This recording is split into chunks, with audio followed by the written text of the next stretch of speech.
你有50%的机会能取走永儿的性命。我还真想试试。可你也会死。我觉得这样的代价不值得。是啊，还是活着比较重要。唉，虽然我现在真的很生气。你们的那位神医破坏了我们的计划。计划？你们可从来都没有告诉过我什么计划。在我闭关之前，我曾和他们说过，不要妄动，好好开着医馆就行。可为什么医馆开着开着，就引来了杀身之祸？大家长，这一切呀，都是误会，只是发生了一些突然的情况。但是，我们现在很好奇，是否大家长和苏家家主选择了不同的盟友？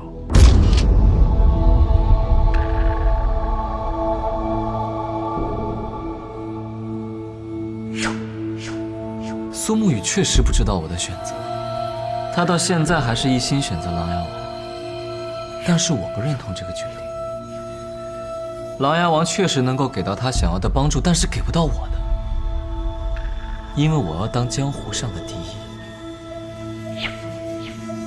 从初见到大家长起，我便知道，大家长，你是一个有野心的人。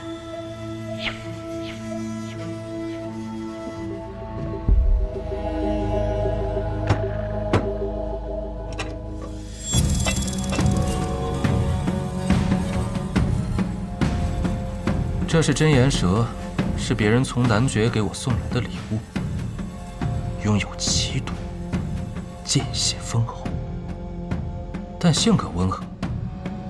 当你在平日里触碰它的时候，它不会有任何的异动。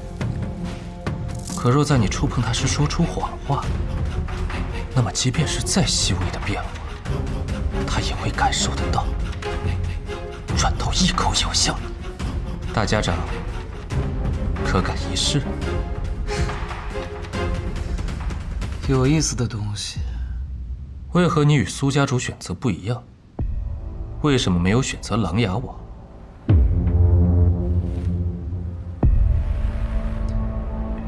因为和大皇子一样，既已身居高位，那么下一步一定是巅峰。琅琊王再如何帮我们，那江湖的第一仍是雪月城。可如果你扳倒琅琊王，那么暗河便是江湖的皇。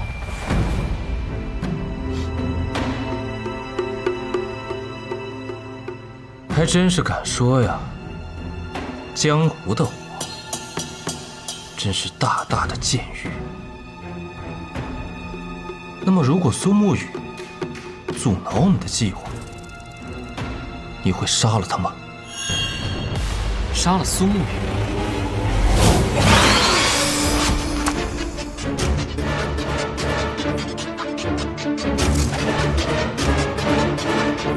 不要问这么过分的问题。哎，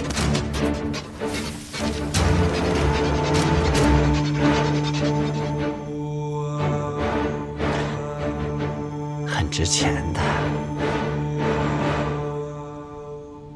不管大家长愿意杀谁，不愿意杀谁，既然我们有共同的敌人，那么便已经足够了。接下来，我会同大家长你说出我们的计划。希望你们的计划不要让我失望，我的耐心有限。这便要从当今圣上登基时说起。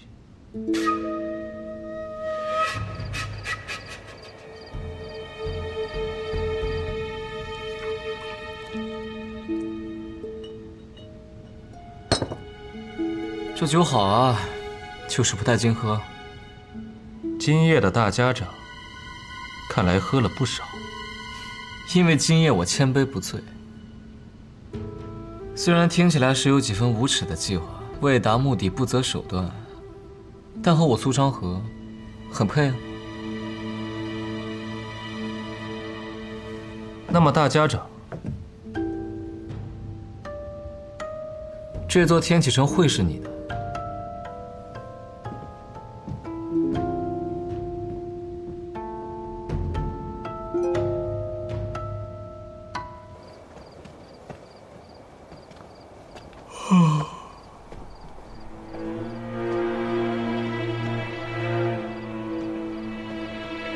大哥，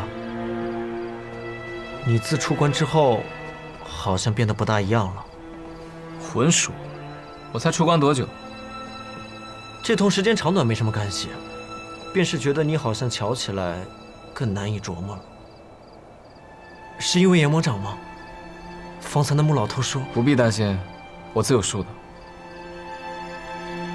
你大哥，我什么时候骗过你？骗我啊！你说你找了个好去处不愁吃喝，结果我便来了暗河。那还不是怪苏沐雨那家伙。不过你啊，都那么大个人了，怎么还同小时候一般，絮絮叨叨的，忧心忡忡，不知何时才能独当一面。但也无事，只要你大哥在一日，你就一直站在我身后也没关系。那么，我们现在要去找宇哥他们吗？不去了，也别告诉他们我已经出关了。今夜我就好好走一走这天启城。大哥，这一切真的不用跟宇哥讲吗？他不会同意的，我自有我的计划。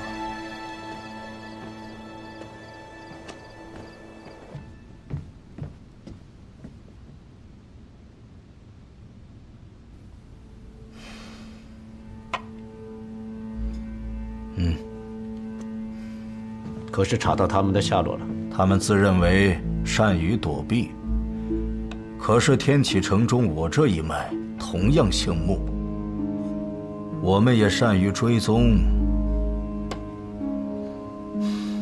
殿下已查到苏沐雨他们的藏身之地。报殿下，典彦将军传来消息，陛下已授予他权限，可全城搜捕将军府刺客，缉拿后可就地斩杀。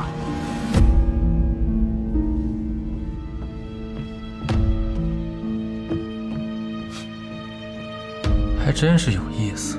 可是我们前脚刚见完苏昌河，后脚就对他们下手，会不会太……苏沐雨做什么，他苏昌河管不了。那么飞虎将军想做什么，我一个大皇子怎么控制？把那处藏身之地的所在告诉舅舅，让他放手去做吧。好。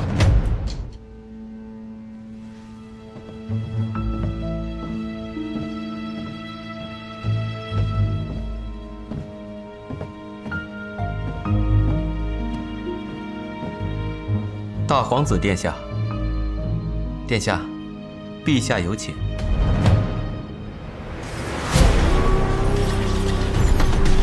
苏沐雨，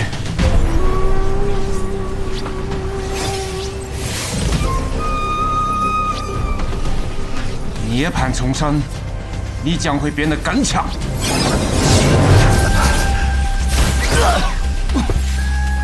狗爹！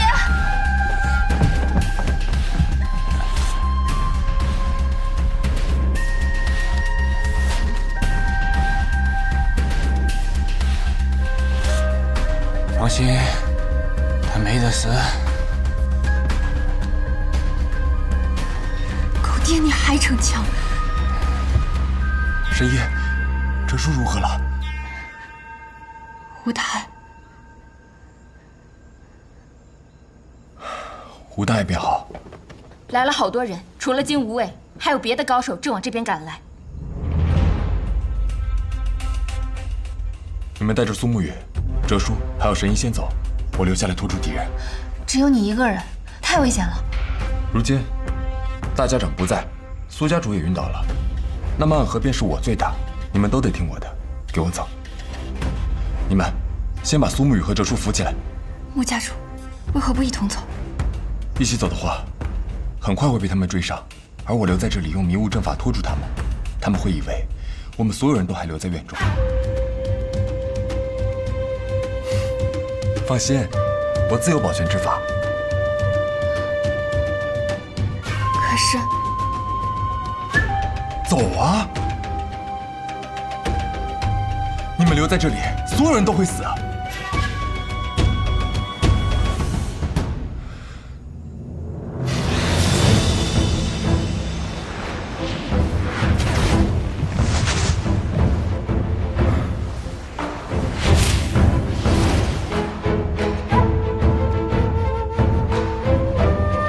你怎么还不走？因为你说过，你的阵法配上我的用毒，才是天下无双。错了，是我配你，才是天下无双。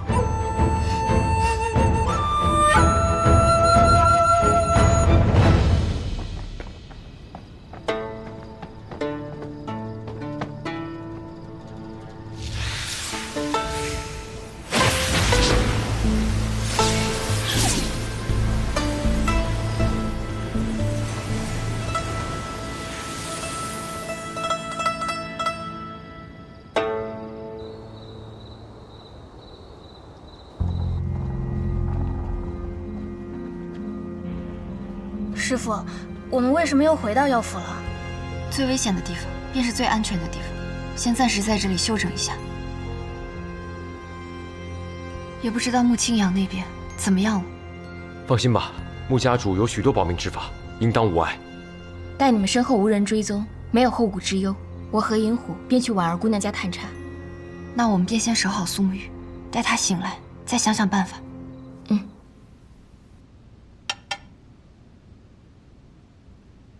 你的棋艺更精进了。上回同父皇侄子对弈，还是在母妃薨逝之前。如今这么多年过去了，有进步是应该的。毕竟，没有人会一直留在原地。人也好，棋也罢，都要往前走。确实啊，咏儿的话比以前多了很多，这奇招也大胆了很多。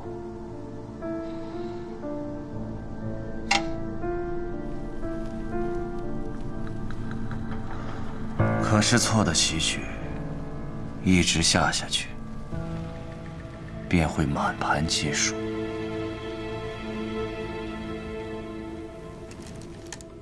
孩儿，儿臣不怕输，怕的是没有落子的机会。父皇平素总与弟弟们对弈，但儿臣今日这一局，却是因为这么多年我努力朝前走，才挣来的。若是我不挣，或许父王早就忘了我这个儿子，也就没有今日这盘棋了。儿臣明白，您也有您的算计，您也在赌。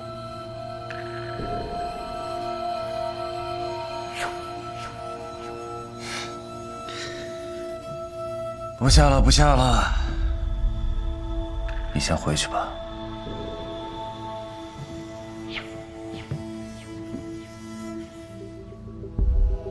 儿臣告退。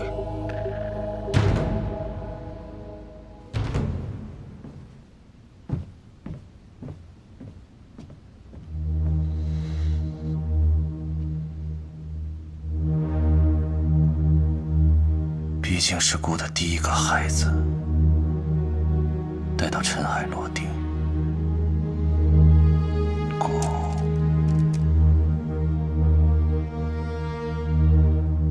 我为一次，留你个不死的后。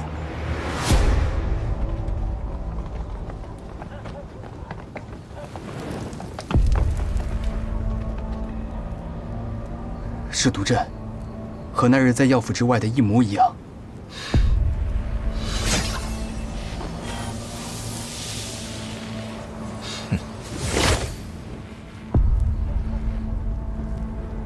看来暗河这代穆家也有着令人敬佩的年轻人呢。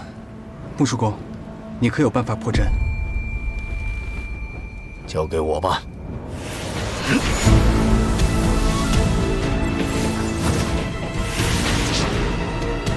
这阵法外面同样有个精通阵法的高手，我们的毒阵撑不过一炷香的时间，我的武功只会拖累你，你自己先走吧。不如我们来补上一卦。若是桃花面，那便说明我们能顺利离开这里，赶在雨末之前办星落月影阁的第一场婚礼。若最后是见面，那便说明我们只能一起死在此处。来生再求重逢了。什么婚礼啊？都这个时候了，你不要胡闹了。来。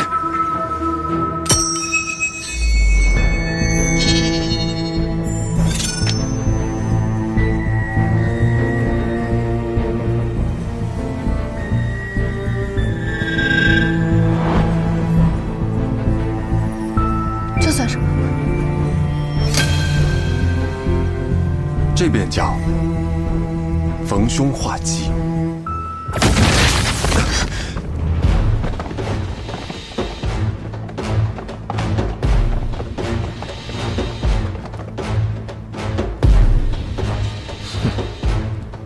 看来你是一枚弃子。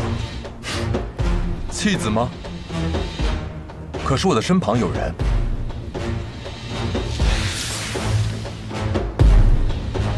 弃子都是孤子，但我不是。不仅不是，我还要为我身旁的心上人杀出一条血路。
3尺，不见口鼻。青儿，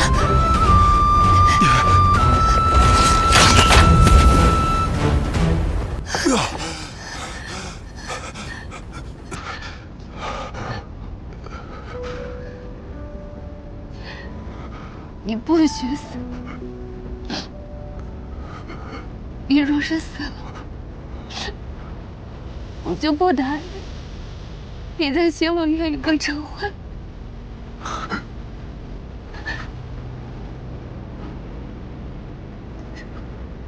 如果我不死的话，你别答应我了。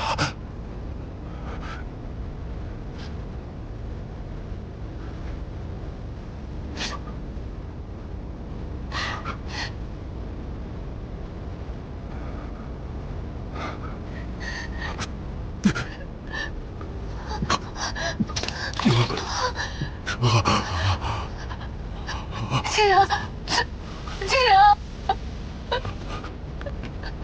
青阳，青阳，青阳，别哭。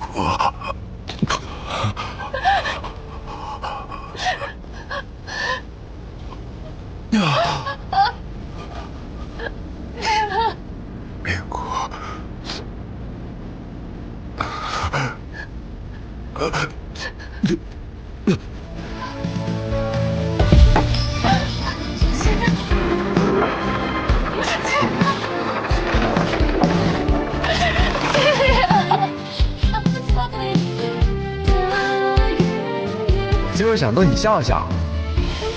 会不会说话呀？哎，等，读。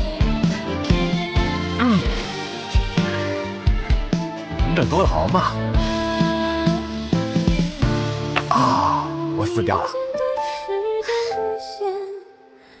我的第3件事情，就是告诉雪薇，我喜欢她，而且喜欢很多年了。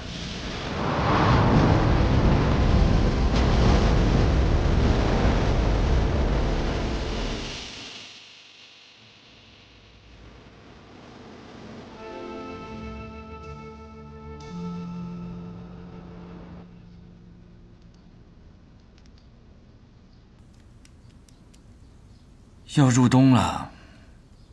昨夜南城小巷燃起了一把大火。连月呢？唐连月跟蜘蛛女昨晚就出了天启城，似乎那群从万丈渊中逃出的所有世家子弟，都偷偷跑去了城外集合。当然，也有可能是有人故意调走了他们。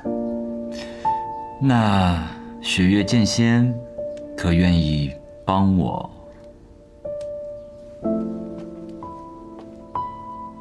我遵我母亲之意，只负责保护你，其他事情，她让我都不要听你的。哎呀，有人在这天启城里下药人之毒，你应该知道这药人之术有多可怕吧？我自然是知道的，可药人之毒，可怕的在于战场，而不会是天启城。所以药人之毒只是对方虚晃一招，他们想利用药人来分散我们的战力和注意。现在真正应该担心的是龙峰卷轴。哎，你说，如果那龙峰卷轴真的现实，上面还写着我的名字，但是我不想当，会怎么样？地位不正，凡龙之血皆可得，会天下大乱。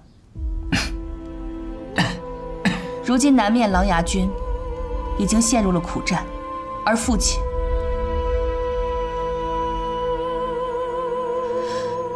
也危在旦夕。天启城的几大守护也全部被调走，你的身体又成了这样。又逢大朝会，所有的将军王侯都会齐聚天启。若真有人有心引导，若真天下乱，你镇不住。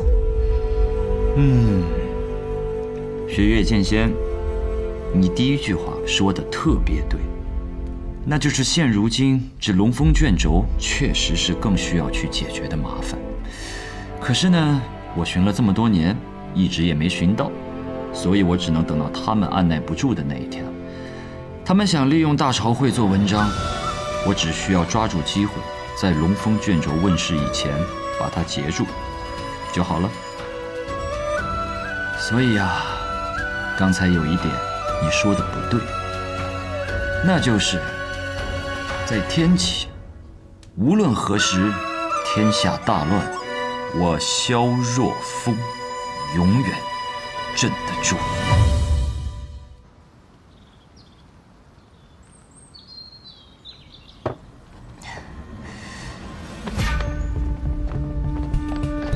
如何？穆家主他们人呢？婉儿姑娘家已被完全焚毁，如今整条巷子都有金吾卫守着。他们说，院中贼人已被尽数诛灭。那穆家主和雪薇姑娘，金吾卫看守严密，我们未能寻到机会溜进院中，也就没有看到尸体。或许，那只是他们放出来迷惑我们的消息。若他们逃了出来，应当早就来寻我们才是。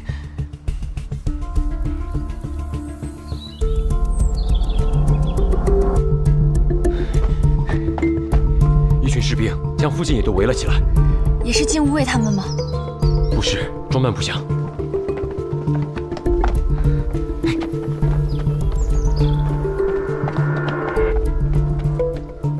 在下内卫司统领贾峰，受琅琊王殿下之命，前来保护诸位。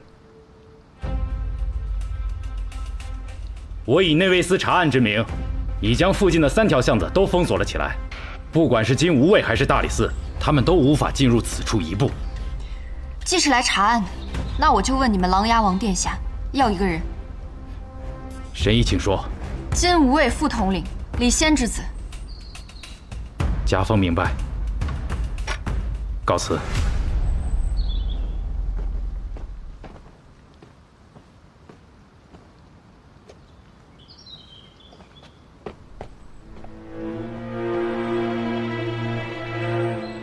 苏沐雨，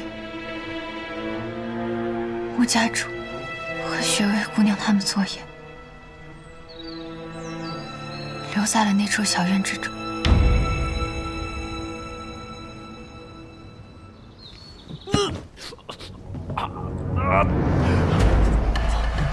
怎么了？什么？蜘蛛！蜘蛛！寻踪蛛！寻踪蛛！寻踪蛛！上一次在万丈渊被咬的是不是你？是。当时还以为是自己倒霉。快跑！走啊！快走！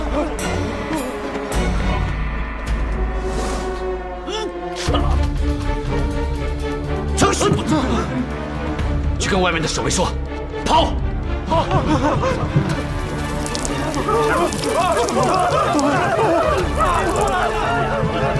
想跑，已经晚了。蜘蛛女，是我。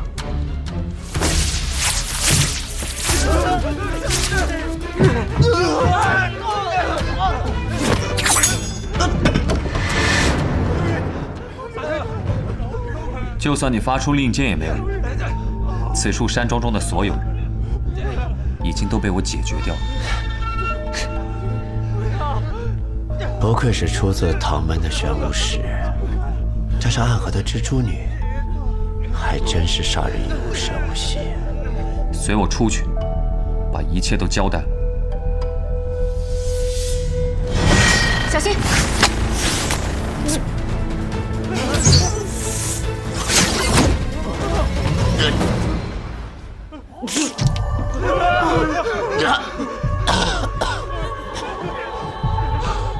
长言一空，皓月千里。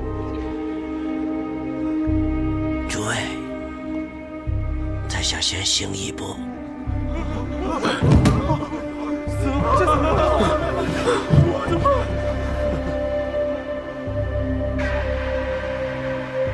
中了蛇毒3寸灰。这里的人怎么处置？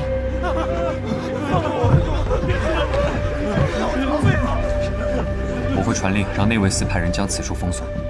这些人身份太过特殊，暂时不能让他们回到天启城。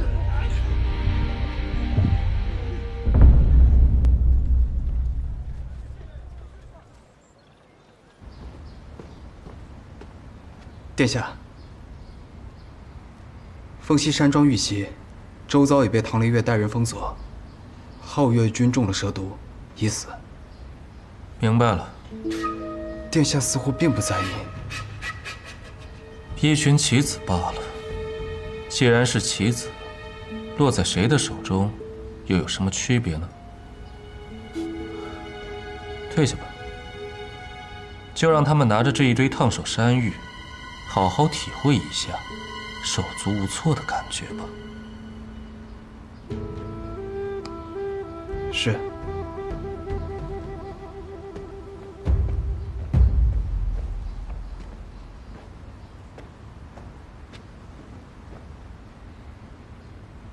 大朝会马上就要到了，王侯将军们都在陆续入京，那些支持我们的力量将会齐聚在天启。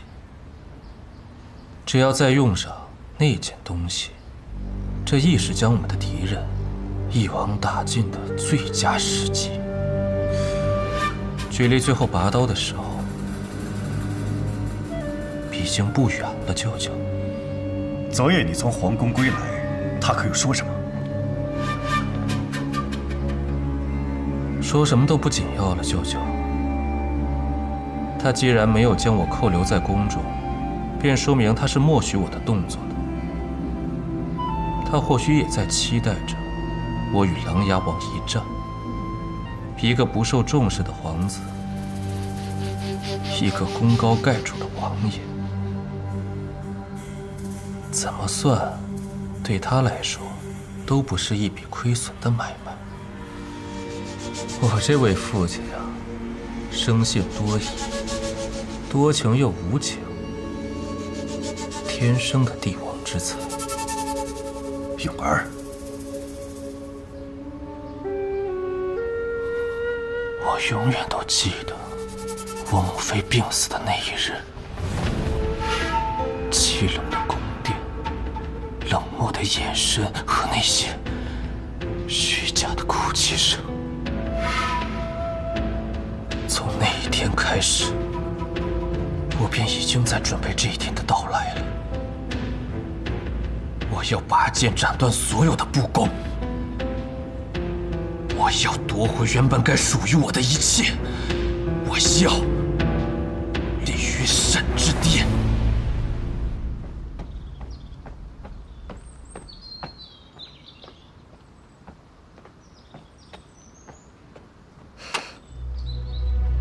金无畏一直守着巷子不走，我们蹲守了半日才找到机会，在内卫司的帮助下，我们前进了院中，将穆家主提前藏好的重要物件都取了过来。还是没有找到尸体。没有，只找到这个。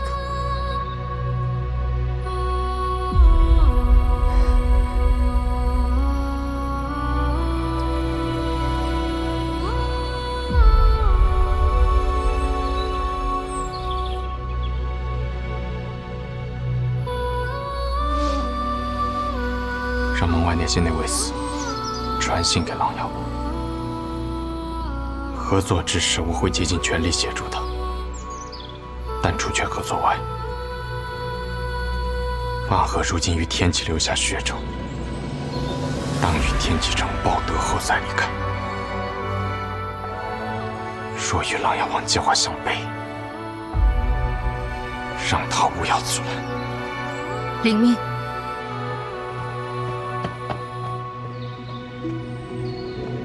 怎么回事，宇哥？到底是怎么回事？我刚才从婉儿姑娘那里回来，发现整个院落都被烧毁了，而且回来的路上，里里外外都是内卫司的人，是不是发生了什么？昨夜那处据点被发现了，我们遭到了夜袭。当时哲叔刚用神鬼涅槃弓为我疗完伤，我们无力一战，只能暂退。青阳和雪薇留下来殿后，他们没能回来。什么叫没能回来？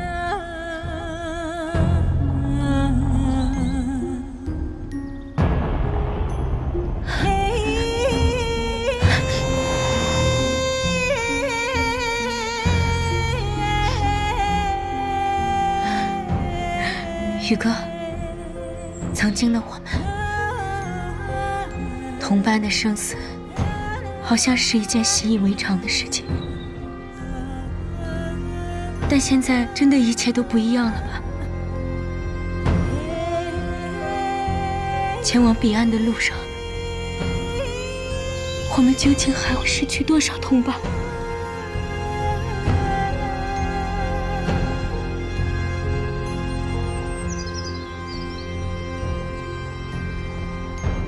长河呢？他在哪里？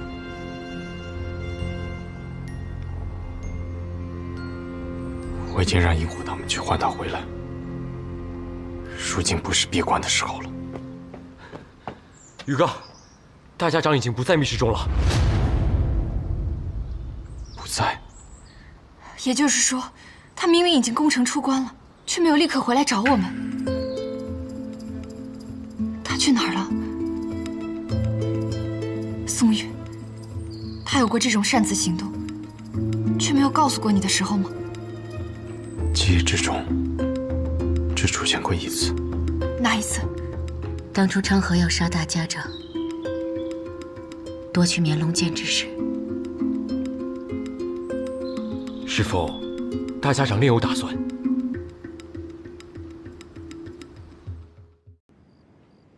大哥，穆家主和雪薇死了。大哥，我听到了。可如果我们要是在的话，他们就不会死。我们是暗河，是杀手，生死对于我们而言，本就是朝夕之间的事情。所以在大哥心中，我们暗河的子弟，仍然还是所谓的杀手吗？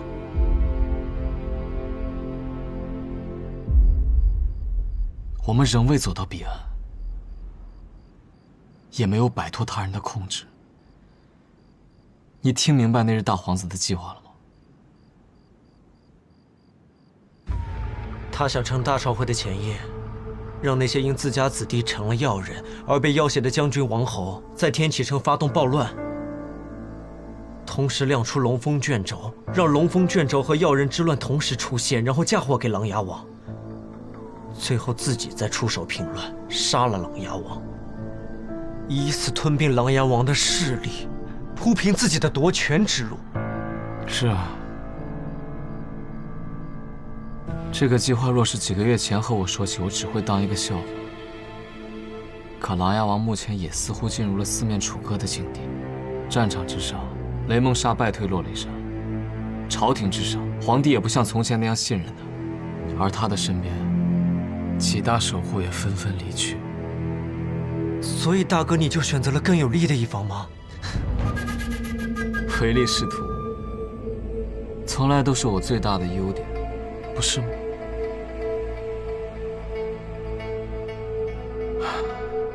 只是这让天下都震颤的琅琊王真的会这么弱？是不是我们暗河也在被他利用？大哥，你的意思是，琅琊王他在示弱？查理，让我一个人待一会儿。你去逛逛这天启城吧，因为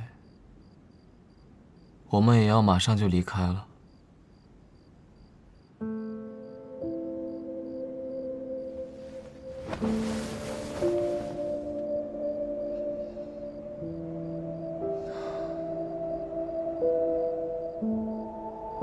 确实是一座令人垂涎的城池，尤其是这入夜之后，倒似是那天上什么来着？天上白玉京，12楼5城，仙人扶我顶，结发寿长生。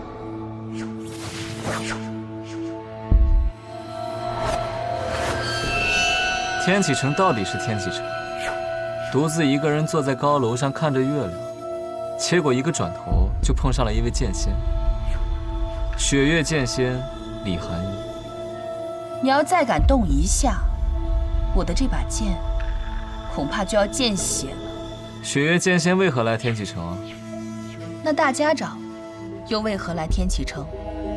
我们可是为了同一个人而来，琅琊王。大家长锋芒愈盛，几日之后若有机会，再试一试高下。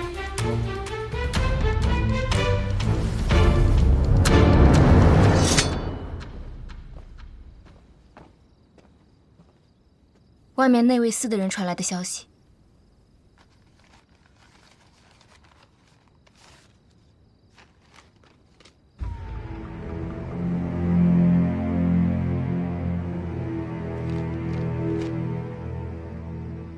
果然，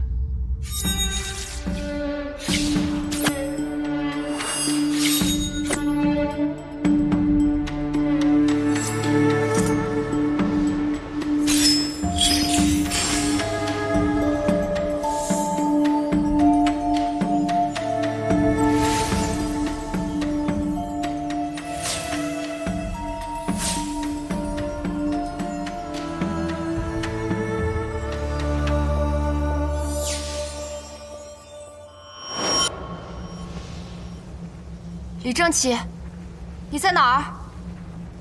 李正启。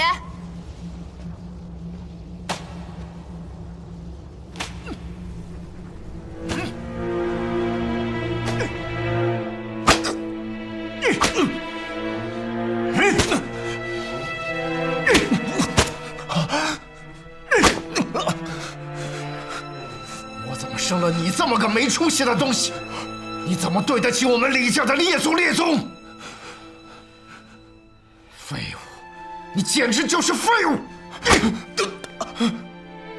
难怪李的儿子寻求这样的方式来提升自己的力量。那人看着他护着自己儿子的力量，还以为会是个慈父。父亲，我一定会拿下吉林演武的，我一定会拿下副将之职。 你一定要相信我。好，那我就等着你的好消息。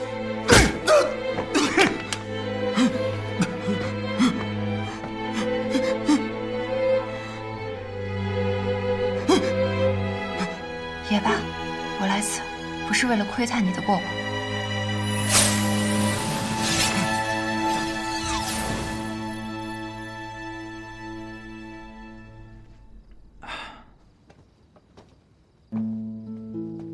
怎么样？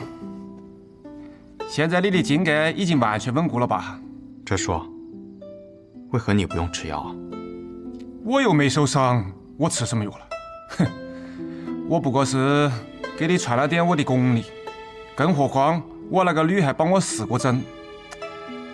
我现在这个感受啊，哎呀，那是爽快得很呐！哼，哦，他跟我讲，这个神鬼涅槃功。 带来的那种长久性的功力反噬，往后他会帮我慢慢的调理好的。再不济，不是还有那个小十字吗？哼！若是后续无碍，那我便能放心了。哎呀，这都是以后的事情啦。他跟我讲了，等这个天启城的事情了了以后，他就要带我回药王谷。他讲啊，那可有几间茅草屋，还有一些牛羊。 和一片菜地，这个日子呢过得是枯燥无趣，但是好在啊，还有一片全是整齐草药的这个山谷，以及这个天底下第一的药王。哦，他还讲啊，只要他们两个人合力，哼，哪怕是这个河伯无常来索命，那也要等个几十年不？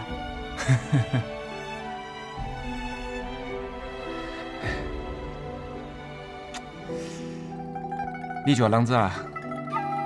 我觉得没问题。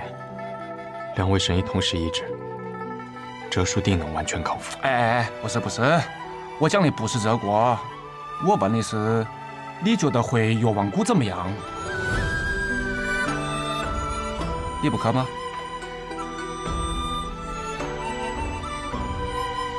好。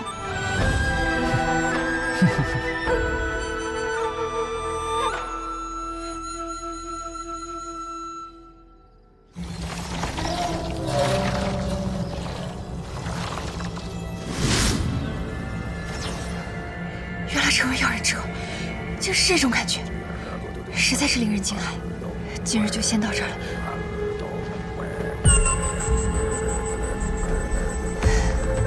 苏沐雨，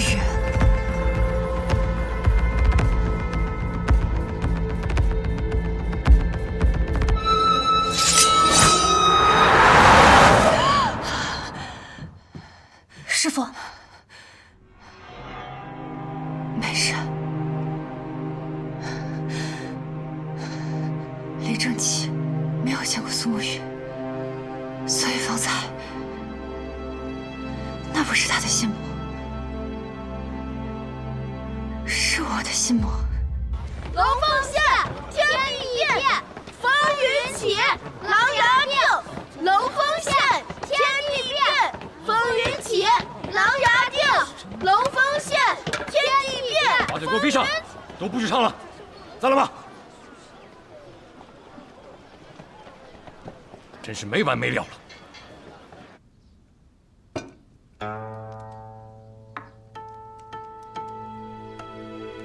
王爷，明日便是大朝会了，可是不知道为何今日满大街的小乞丐都在唱那句歌谣，大街小巷的墙上也被人涂满了这些字。坊间都说，明日的大朝会便是你琅琊王在百官面前登基的日子。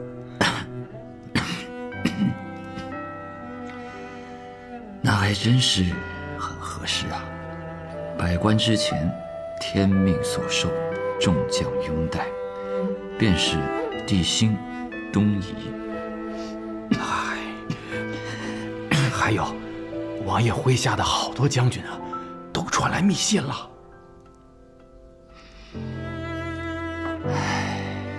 说了什么？嗨，那是他们给王爷的密信，我怎么敢看？都在王爷书房里放着呢，我去拿过来。不必了，一会儿啊，把这个火盆拿过去，一把火都烧了吧，一个字也不要留下啊。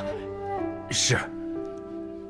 可让他们去拿那个东西，放心，苏沐雨既然答应了，他必定会全力以赴。这一次，是我连累苏沐雨他们了，所以他们要做的事，我们要做的事，都一定要做到。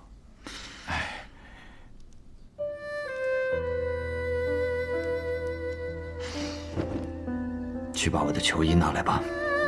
王爷要出门，该入宫了。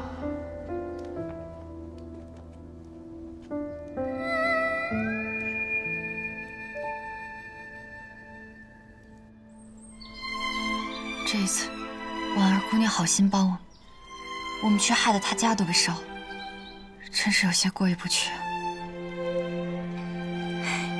师父，宇哥就猜到你会这么说，所以趁你配药的时候，特地交代我了，说暗合之后会陪婉儿姑娘一个大寨子。反正嘛，那黄泉当铺里有的是钱。师父，这已经是最后一步了吧？这次药成，那药人之毒就可以解了。自然。师父，为什么要分2壶药啊？我看这里面药材都不一样。你那边那么浓，而我这边清澈的就像是泉水，我还以为我就是在烧水呢。这一壶是治疗药人之毒，而那一壶我自有用处。原来如此。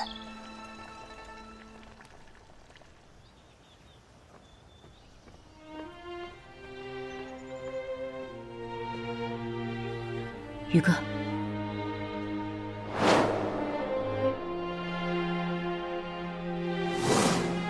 就在今夜，长河如今还是没有消息。宇哥，今天暗河岂不是只有你一人出手？是的，今夜便只我一人，斩鬼灭影破光，然后我们离开天际。新的暗河便将于明日出现在这江湖之上。你不让我一同前往，是因为今夜必定十分凶险。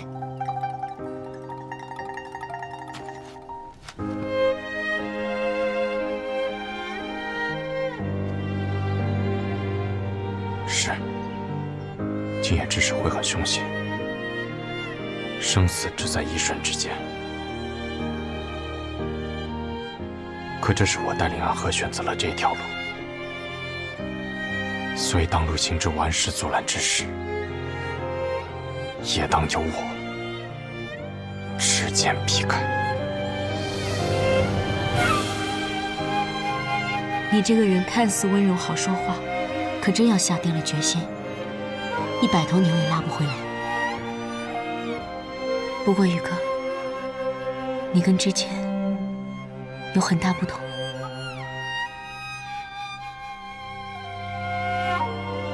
一定要小心，我等你回来。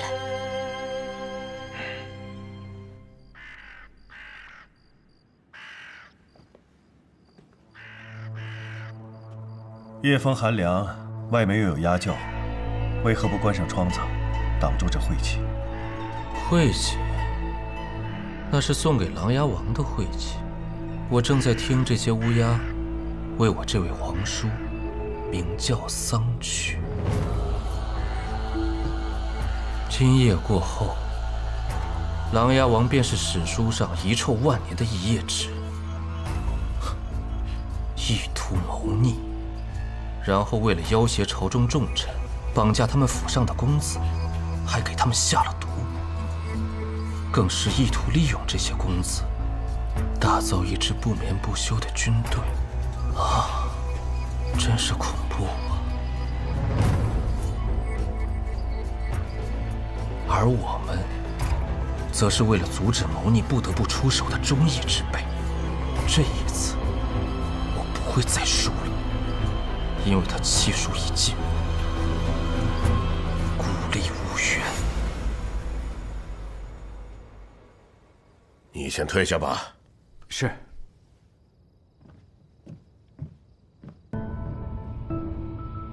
白日里，和我们一起为大皇子办事的皓月君死了，是任务失败后死于蛇毒，用来灭口。所以你这孙儿是误伤其类，兔死狐悲了。哎呀，母兄，慎言。哎，都是一家人说话，顾虑那么多做什么？殿下有事唤你，莫叫他等急了。那爷爷，两位叔公，我先告退了。母兄啊，快，请坐。等明日殿下坐上那个位置，我们立下从龙之功。你这孙子可以随新的柱国将军，也就是典将军出征时，便能明白你的良苦用心了。可是谢兄、穆兄，正如这孩子所顾虑的那样，大皇子真的是一个值得追随的对象吗？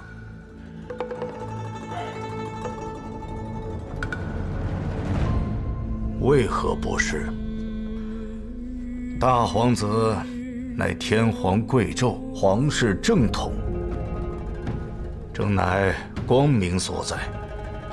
还有比他更好的选择吗？唉，更何况箭在弦上，不得不发。我们已经没有退路了。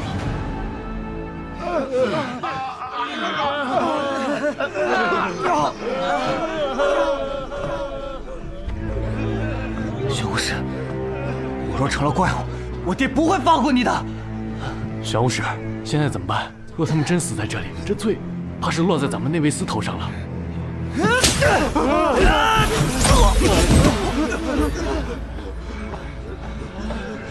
解药到了，多谢。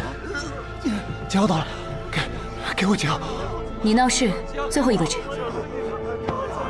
控制好他们。我看他们现在的状态不太对劲，一人一口，不必多喝。是。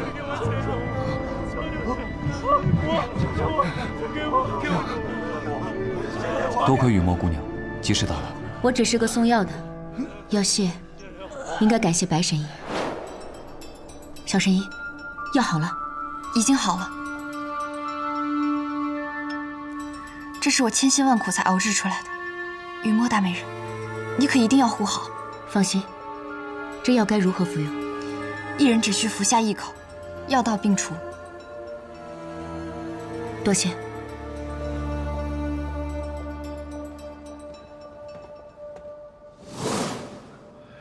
他为了炼制此药，耗费了很多心神。待此事结束，我定登门感谢。再给我点，再给我点。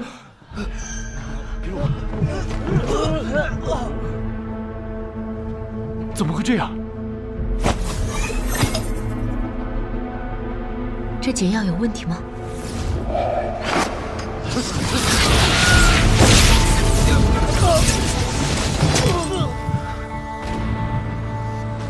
我们药王谷炼制的解药怎么会有问题？又是？是啊，又是我。还有你的好师兄。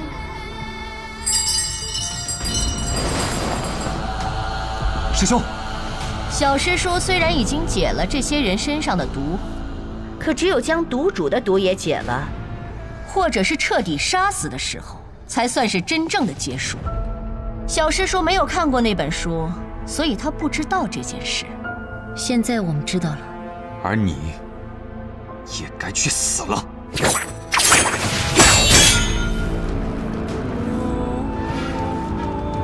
可惜了，本以为小师叔也在此，还想将他除掉的，那就杀了你们吧！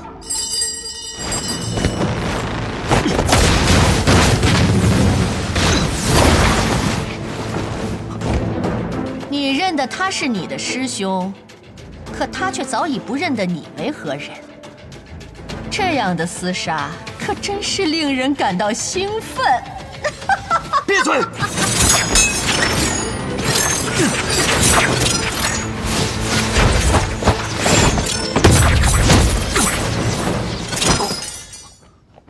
没事吧？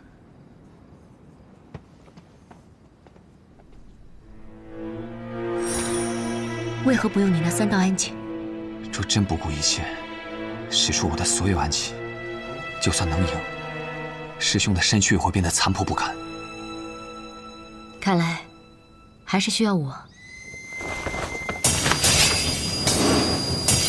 百鸠之阵，起！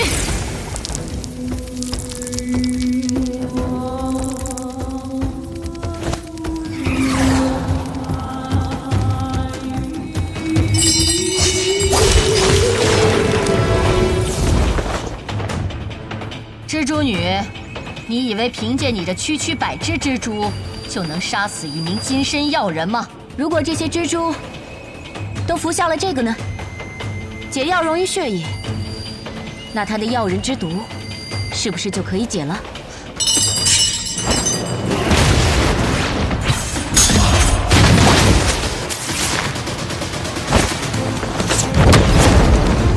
雨梦，小心！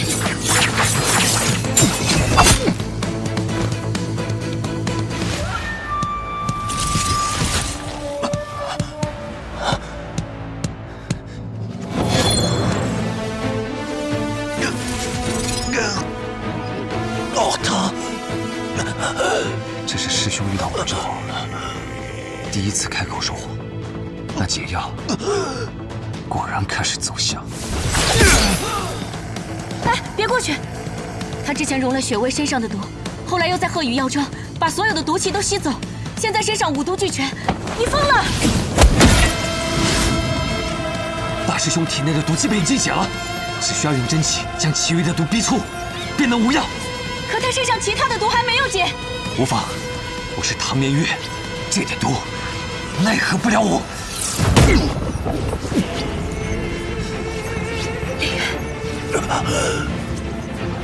连月，师兄，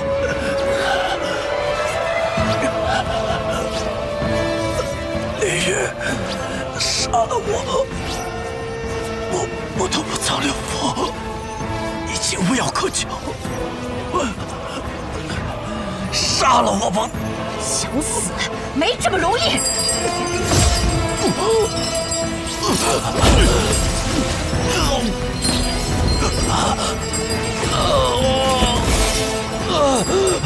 唐连月，如果毒物进入屋内，所有的人都会死。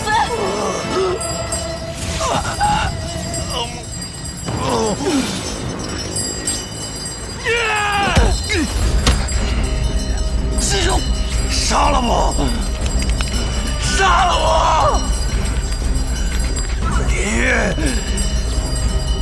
记住我跟你说过的话，当有人拿我的性命要挟你时，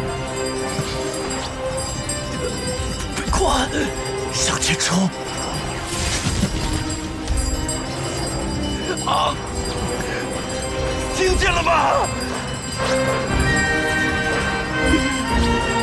来呀！连月！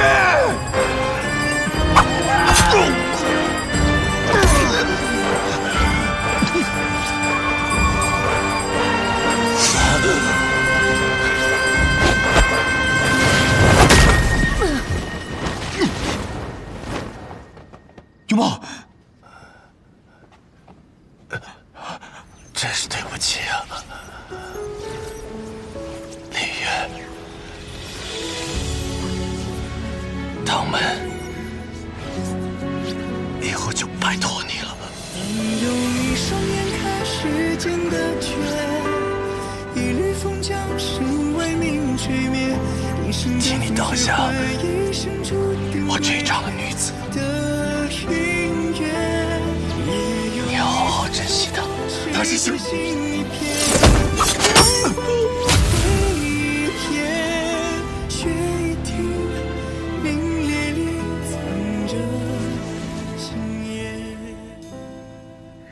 如此完美的妖人，就这么被你给毁了！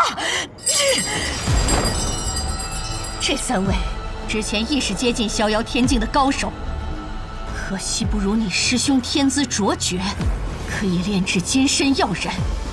不过今日用来对付你们二位，我想也是足够。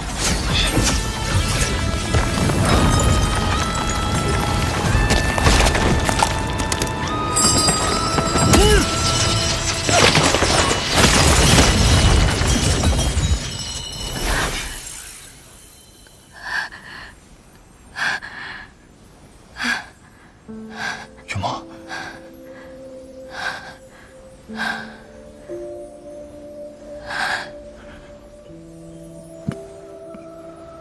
唐莲月，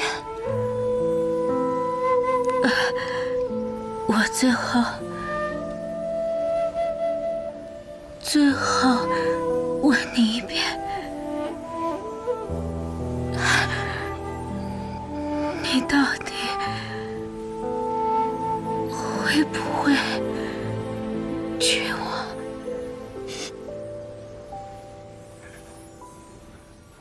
会的。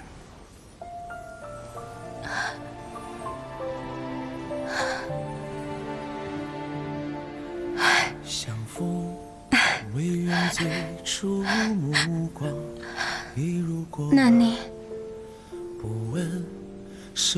能不能到我们星落月影阁那里还没举办过婚礼？好。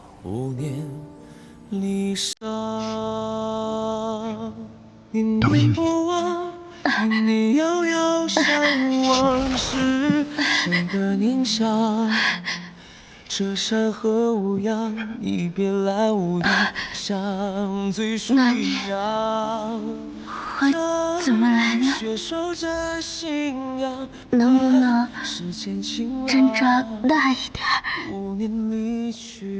这样我也会很有面子。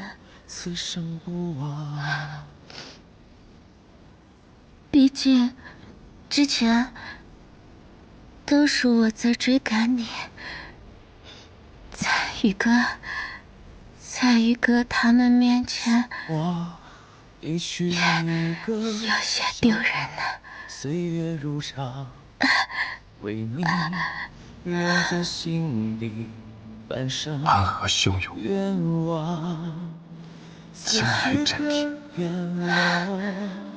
向往着离殇，我会踏着红色的凤凰而去。灯火阑珊处时，最初目光，念不忘，年月遥傻瓜，这世上哪会真的有凤凰啊？你别来无恙，相醉不一样。当日雪守着夕阳换世间晴朗，5年离去的悲伤。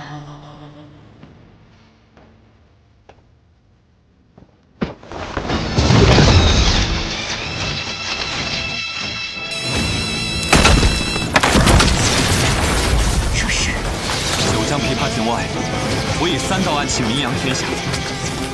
第1道为千鸟精鸣，第2道为天雷无妄，而第3道正是千鸟精鸣和天雷无妄同时使出，火凤蓝银。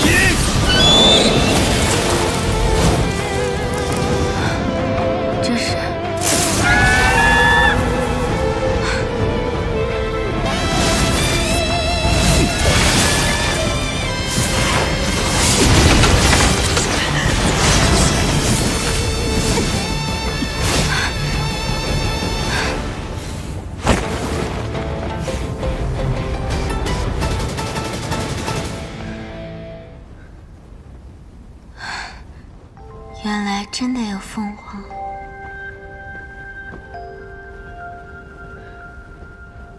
我带你走。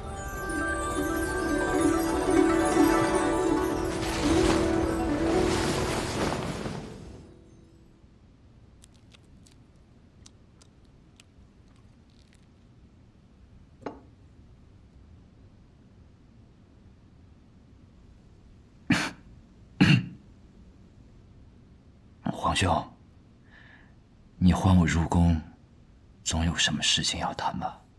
听说今日天启城中出现了一些骚乱。皇兄，你说的是那句童谣吧？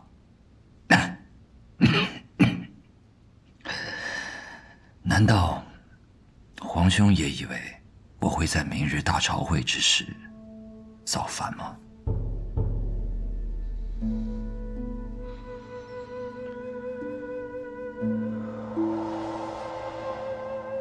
还有一封龙凤卷轴，这么多年了，还是没有下落吗？没有，但是今日他一定会现身。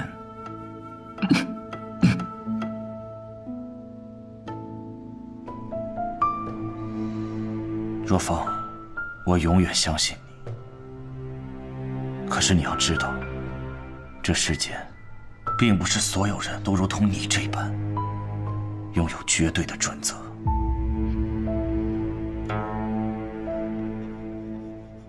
今夜，若风一定会替皇兄拿到那封卷轴，明日大朝会一定会安然无恙。有你这句话，皇兄便放心了。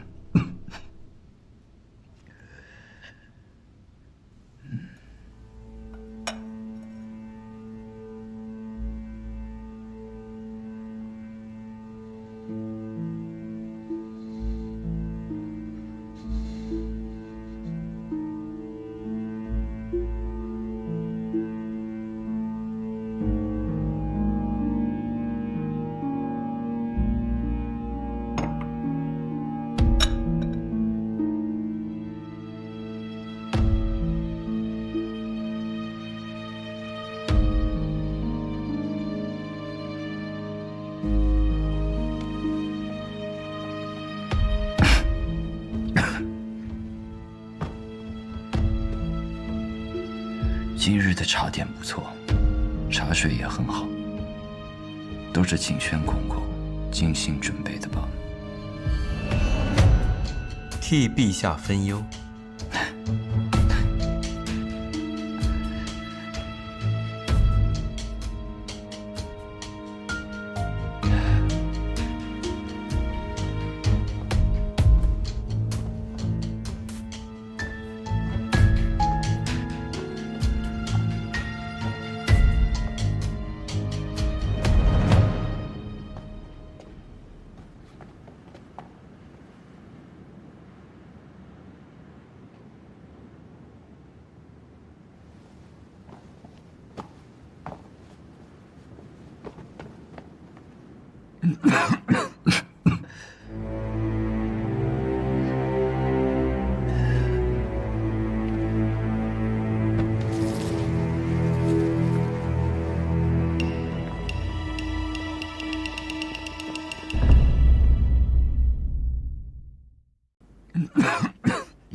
走。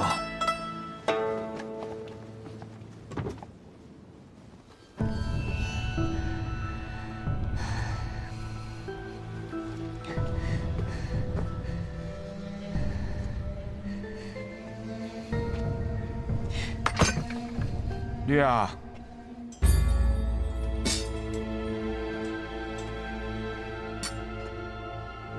你可要想好了，或许他很快就会回来的不？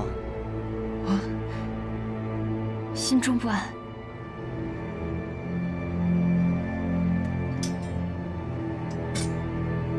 好，那狗爹便帮你开刀。爹，可是你的身体……也罢，既然我会不顾一切，那么你自然也会不顾一切。我们走。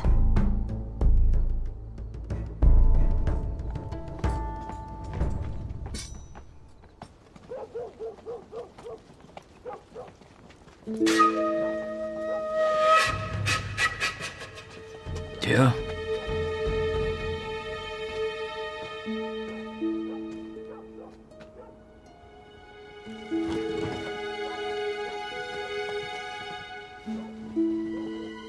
进来说话吧。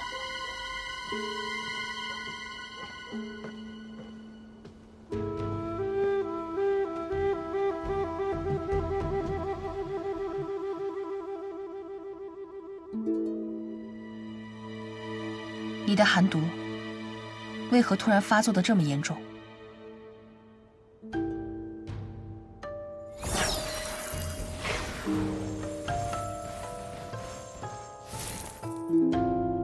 你是在里面吃了不该吃的东西。天水寒茶、冰月三样，都是些寻常之物。对别人是寻常之物，对你可不是。为何一定要吃？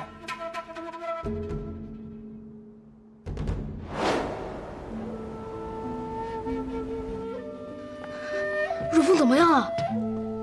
哥哥，我好冷，我是不是要死了？死了就可以见到娘了。别说胡话。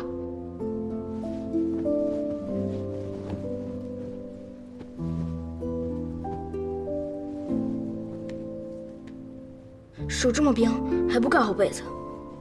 这被子这么薄，怎么只烧这么点炭？若风要是冻坏了，拿你是问？是奴婢无能，塞了娘娘生前留下的耳环，才让内务府的小总管松了口，说是得先紧着贵妃，但是3天后就能把炭火送到我们这儿。竟是些看人下菜碟的东西。3天不行，若风年幼体弱，不能拖到那个时候。殿下，外面那么冷，你不穿外披往外跑会生病的。殿下，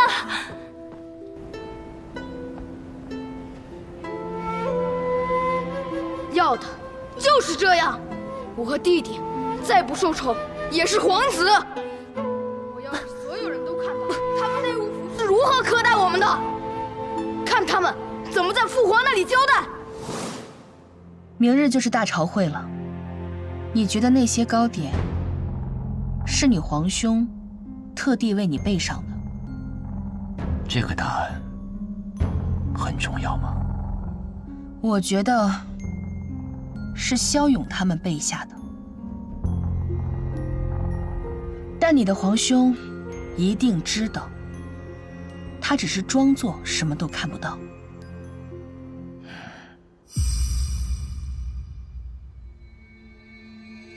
锦轩，陛下有何吩咐？孤向来不好此物，全都撤下吧。还有，告诉永儿，今后不必再送了。是。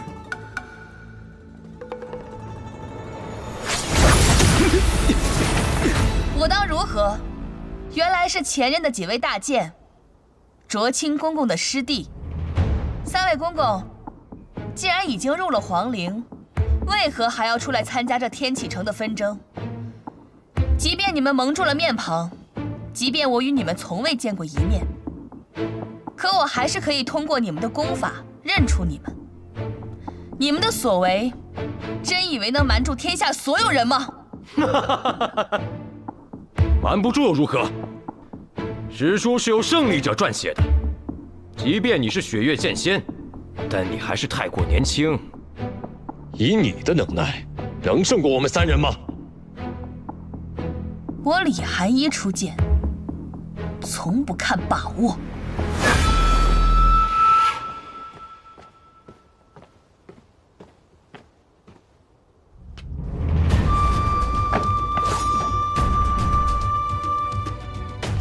苏沐雨，穆福生，苏子言，谢丕佑，又见面了。苏家主，当日万卷楼一别之后，你们遁入江湖，自有生路，而我们流于天启，自然要寻找新的依靠。最后，我们选择了大皇子骁勇，可没想到，还是选到苏家主的对立面呢。或许苏家主，你也可以另有选择。是啊，或许今夜之后，北离最耀眼的琅琊王就要陨落了。这个时候选择明主，才不会让暗河的子弟随着你们一起赴死啊！明主，所以你们所谓的选择是主仆的关系。苏家主认为呢？暗河只会属于自己，而我此次要找的本来也不是你们。不过今夜你们的命需要留在这里，为你们当日的选择付出应有的代价。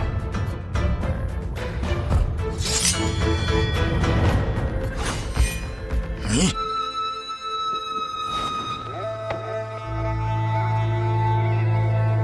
大姐，卓清公公，你的表情并不惊讶，你就是来寻我的，苏家主，所求为何呢？你从皇陵中出来，琅琊王猜测你身上带着龙凤卷轴，而我今夜来此，便是为了留下那龙凤卷轴。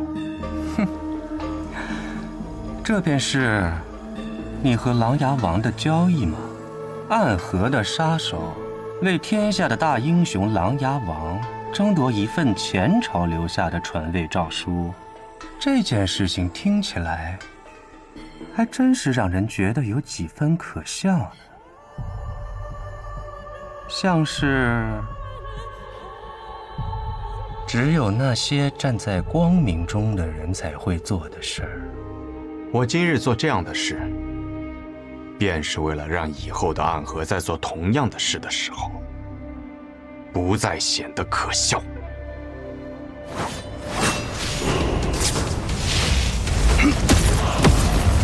苏家主，若我的手中没有龙凤卷轴呢？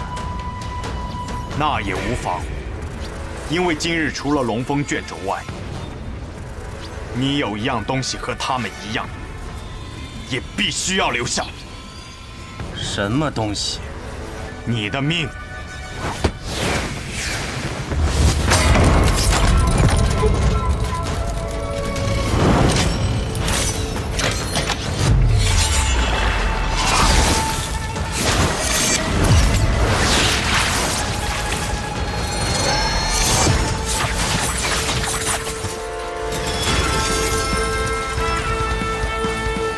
你就是一上来就用出18剑阵。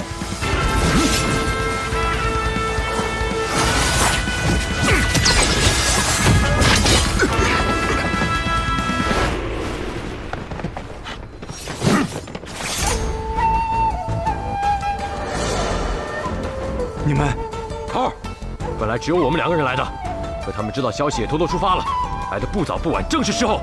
这次未听军令，头儿可不要怪我们。好，放心一战，这里一切有我们。对，有我们。就凭你们，好！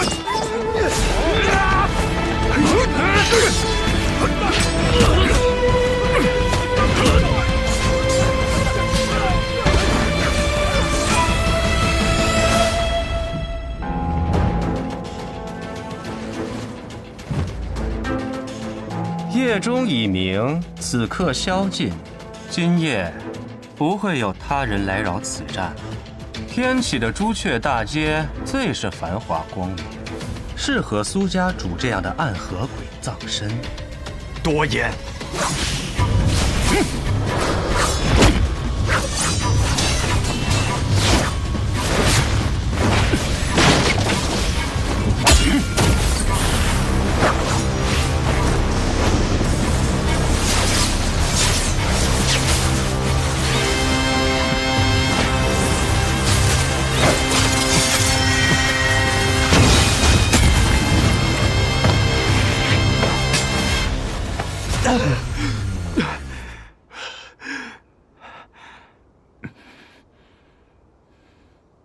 真是漂亮的一剑啊！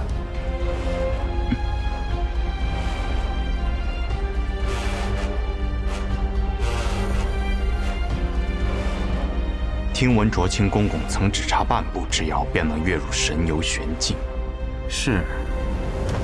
然后被李先生从头顶打了一掌，便跌入了大逍遥之境。但即便如此，天启城中我仍是第一，只有国师齐天辰有资格和我一战。可他为了明日的大朝会，已经去了城外的乐歌台。我父亲曾和我说过一句话，既是吴建城城主的话，那我愿意在你死前一听。只有胜过比自己更强的对手，这场战斗才有意义。就算死，亦有意义。当有意义。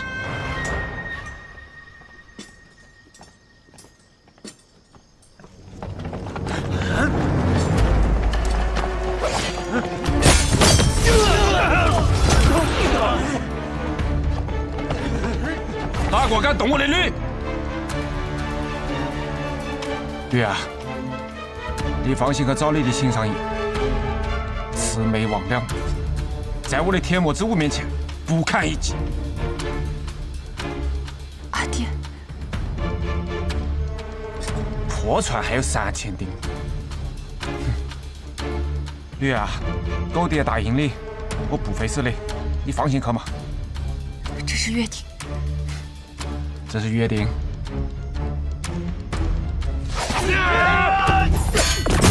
驴，快走！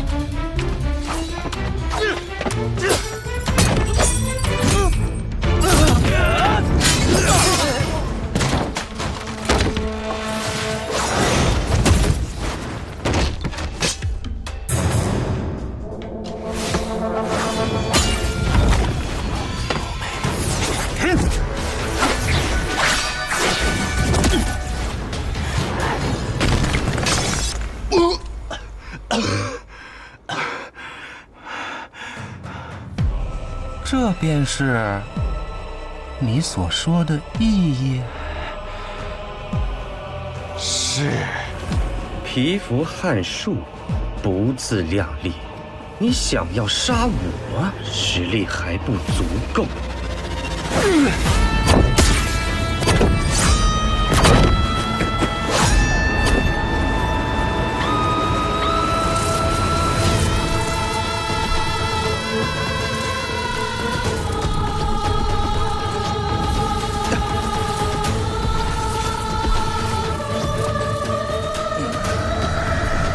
虚怀公，很好，苏沐雨，你很好，你的剑气更是好。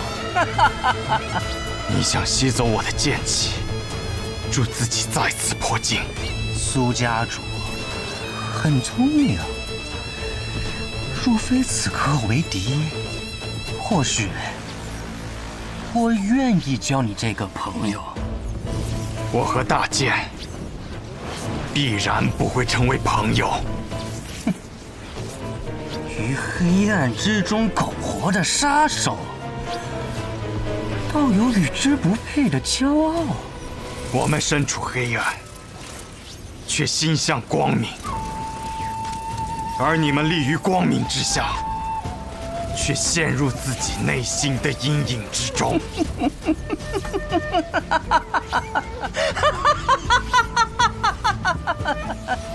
这不过是苏家主你的一厢情愿罢了。你的大家长已经将你抛弃了，此刻的他正在皇宫之外劫杀琅琊王。卓青大剑，你认不认为这世间存在一种绝对的相信？我和昌河，我和沐雨，就是一种绝对的相信。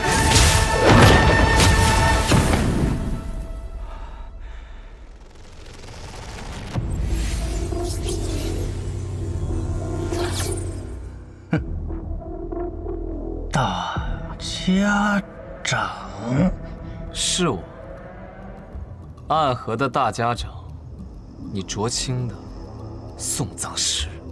原来这才是你的目的，大家长，你藏了这么久，只为方才那一掌伤我？是啊，你卓青乃是天启城第一高手，曾经更是拥有比几大剑仙更强的半部神幽境。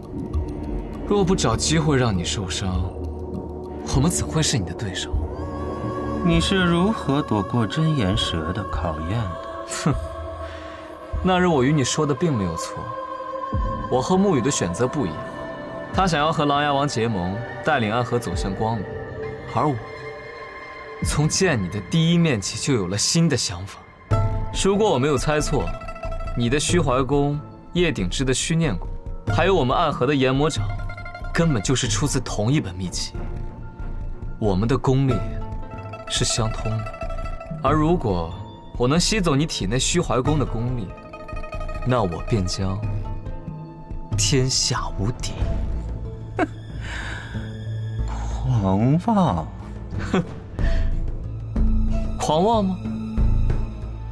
我明明感觉我方才的那一掌已经成功了。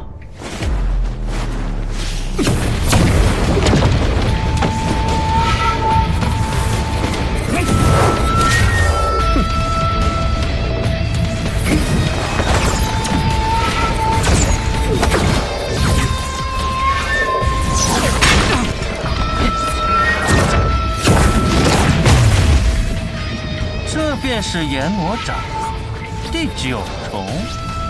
失敬，不过区区第9重罢了。今日我就要你的功力来喂养我的掌，我要入第10重。你想借我之力入神游玄境？可惜你的第9重研魔掌是违禁。是，的确是违禁，但那又如何？我苏昌河这个人就是虚伪、贪婪、邪恶，只要能赢，便从来都不惜代价。6式研魔掌，4入轮回。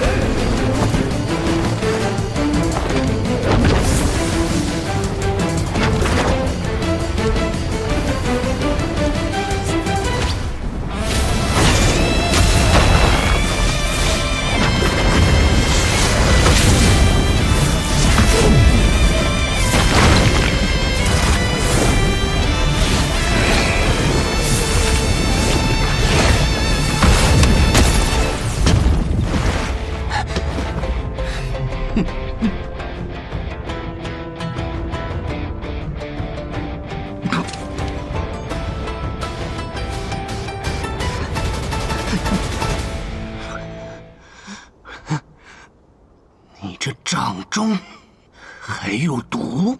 是黄泉当铺中那条绵蛇王的毒，我特地为你取来的。卓青，从我见到你的第一天开始，我就已经开始计划这一刻了。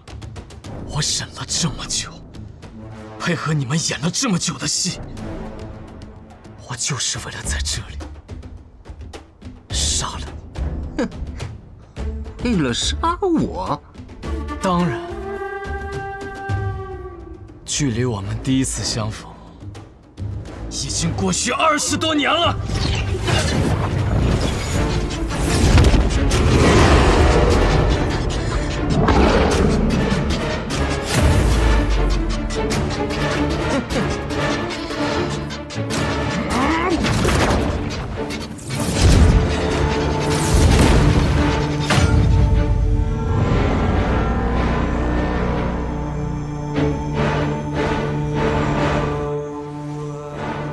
我们在何时见过？苗疆，你是？我出生于圣火村。当年你奉旨前往苗疆，是为了得到我们那里的圣物火龙之。我们不愿意给，你便屠了我们整个村子。那日在万卷楼中，我不愿意看到我的秘密。是因为我一直都知道我的敌人是谁，死吧！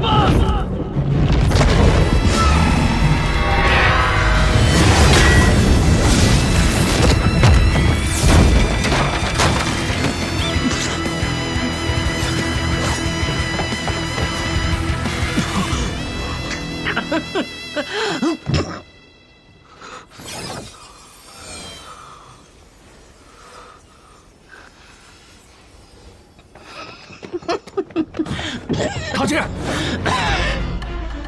唐杰，唐杰，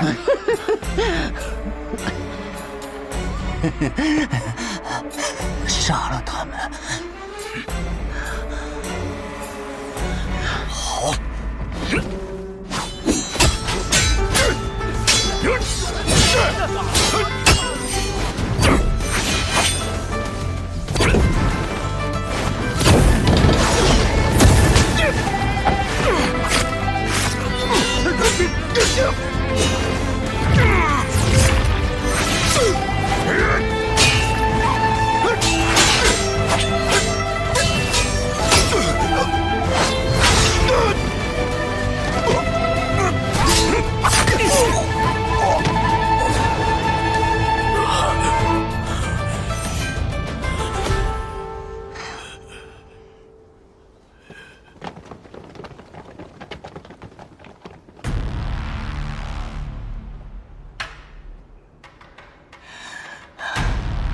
你们先回药庄，这里我和昌河处理便是。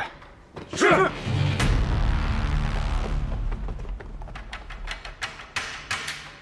结束了，苏沐雨。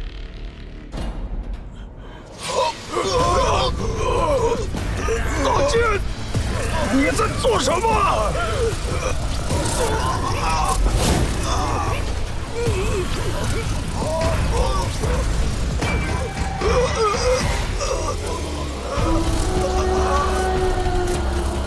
你们虽然武功不济，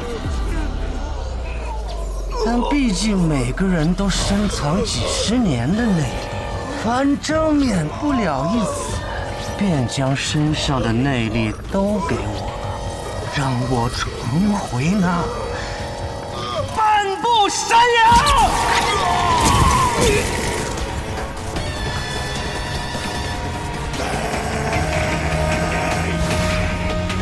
就你会吸内力，你给我死！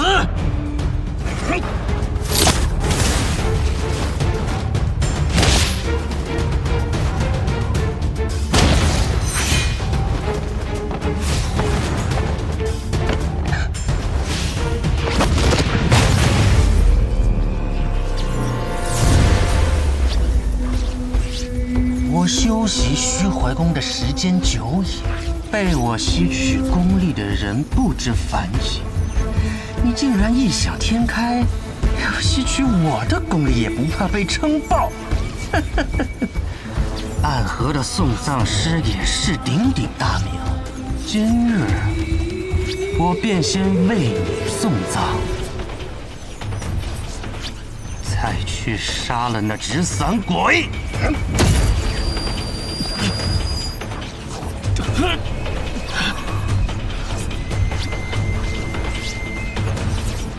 苏沐雨，你先走，我拦住他。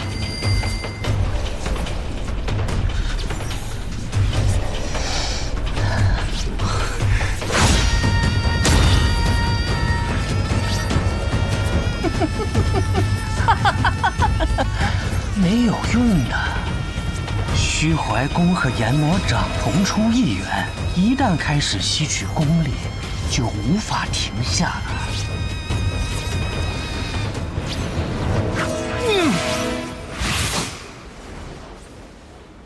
苏梦雨，你不要乱来，快走！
为何这世间的光亮容不下我们暗河的存在？没有谁生来便是刺客，我们应当有再一次选择的机会。可为何你们一次次的阻拦我们？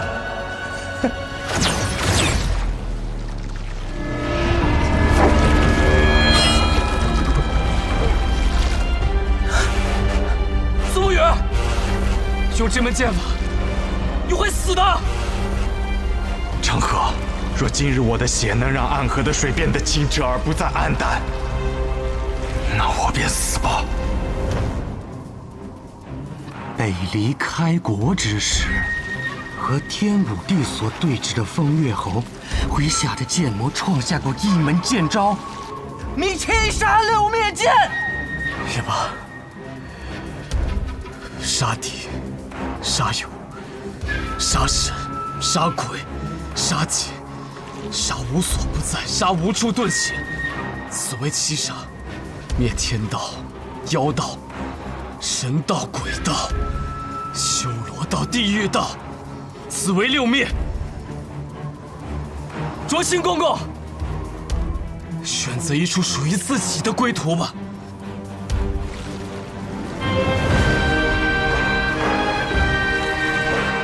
你的最强一剑，以己为名的沐雨，让我看看入魔之后的区别是怎样的吧。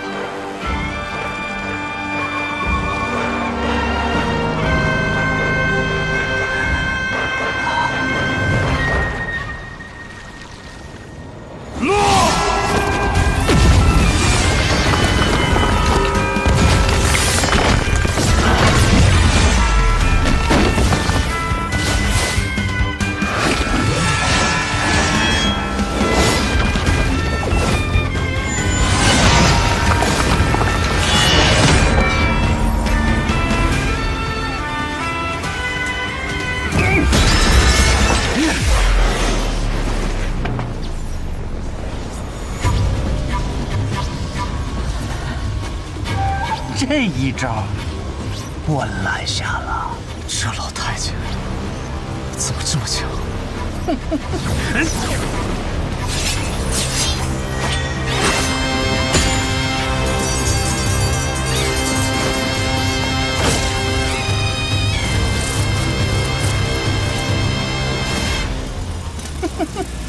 死吧！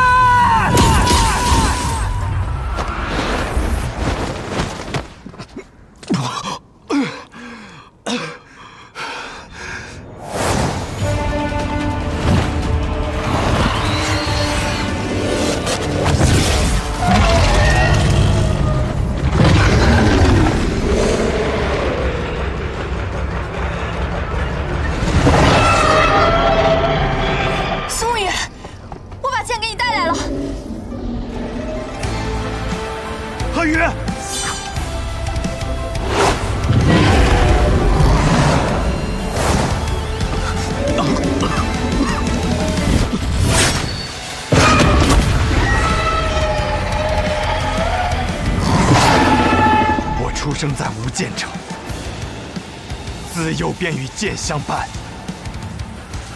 我见过世间至强一剑，用剑为过去的家人报了仇。今日只要我的剑在手，我便能为他们，为我现在的家人，开辟一个未来。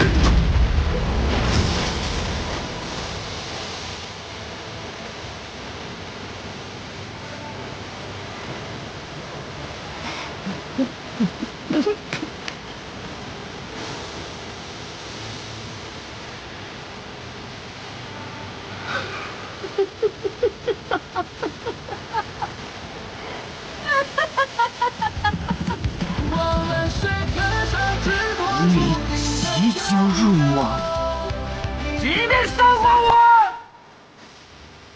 也逃不过一死。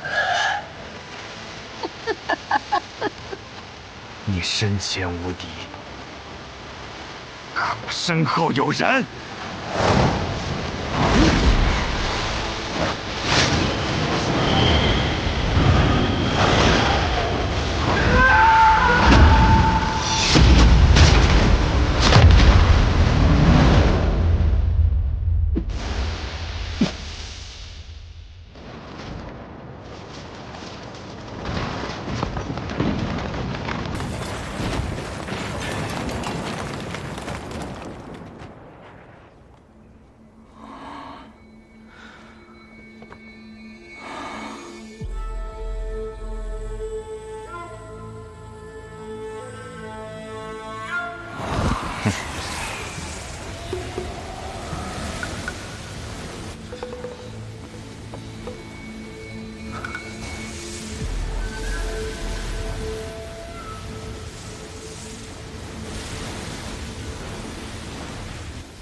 放在那一剑之后，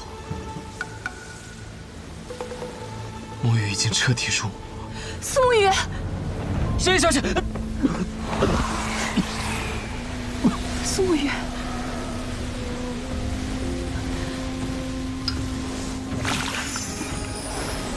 这是碧心水，可解走火入魔之症。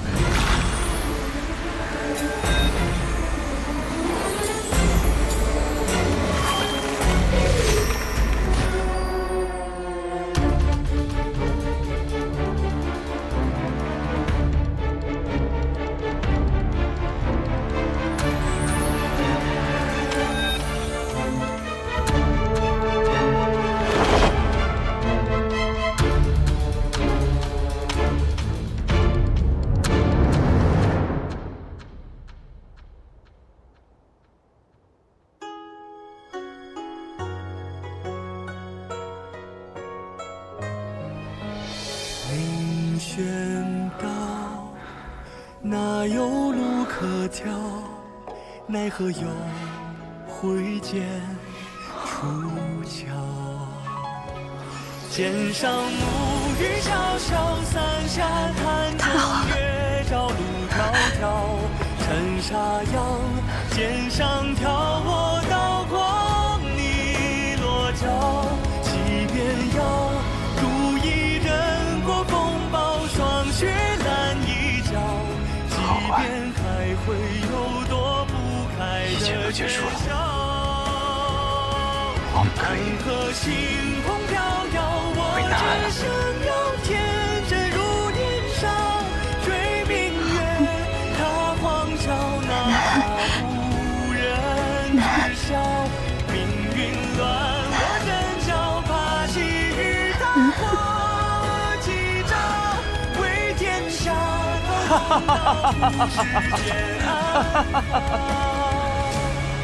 苏沐雨，我讲错了，你跟我一样，都是这个世上最好的男人。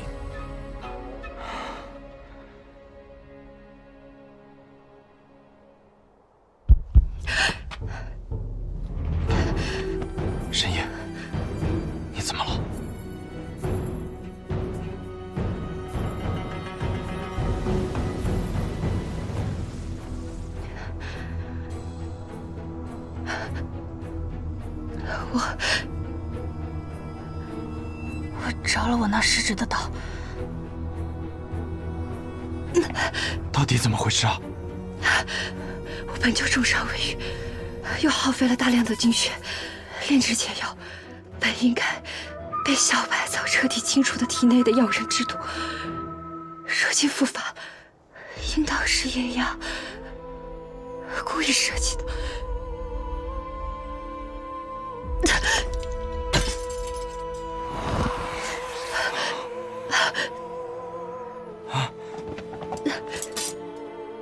绿儿，不是有改药引之毒的药吗？以我之心炼制的药，如何解我的毒呢？宋玉，我在。杀了我，宋玉，杀了我！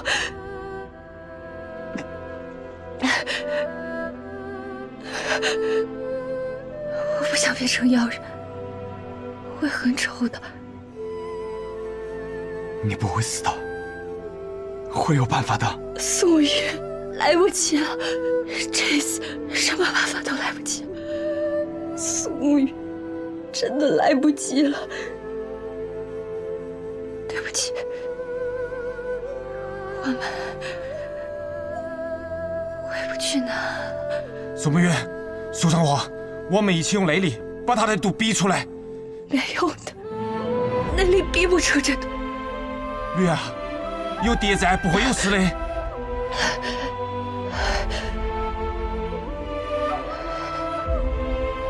神音，天启城中也有神音，图瓦和我说过，我知道在哪里，我带他去。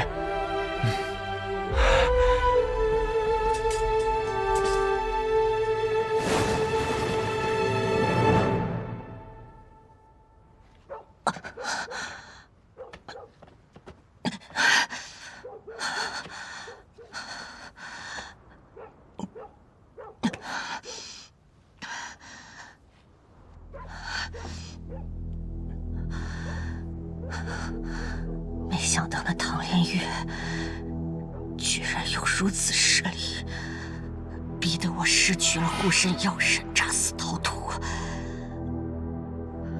天启四守护还是小瞧了他。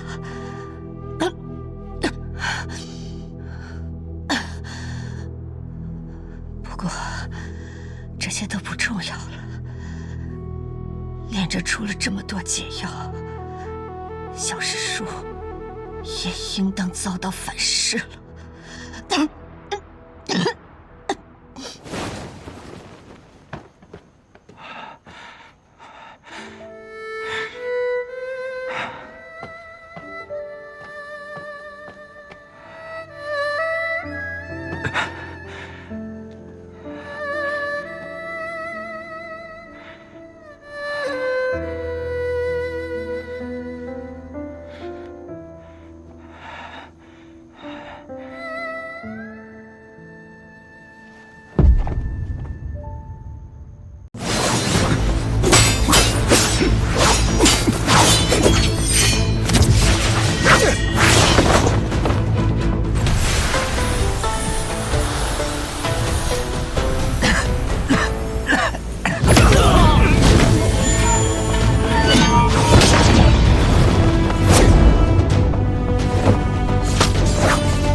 弓手，不去战场上锻炼，将你的能力发扬光大，偏做暗杀这种小人行径，死了活该。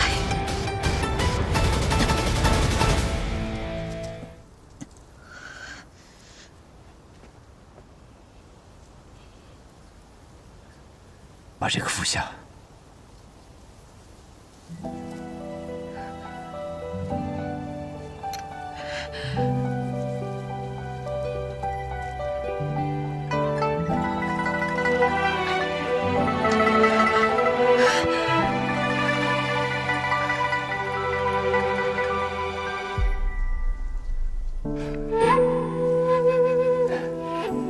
你来了。我来了，我来救你了。你不是说我的生死与你无关，你不愿意参与天启城这些破事儿吗？你管我，我想来就来。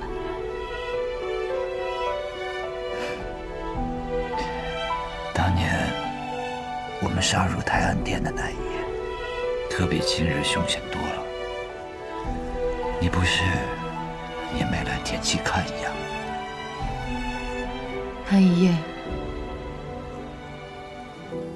我早就到了天启城。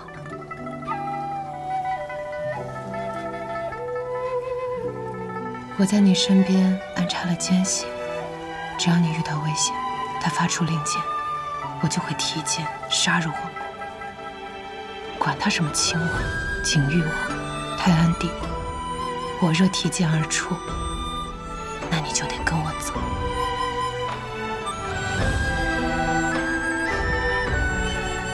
别废话了，今夜剑起，若凤离心。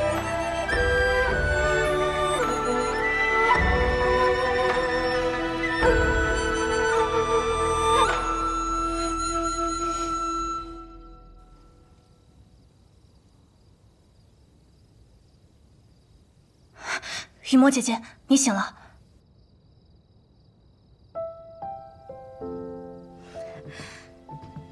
已无大碍，玄武使，进来吧。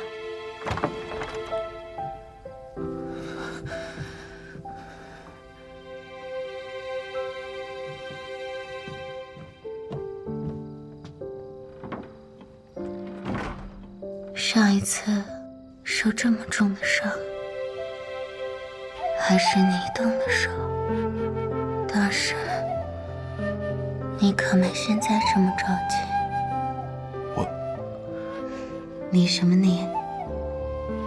坐过来说话。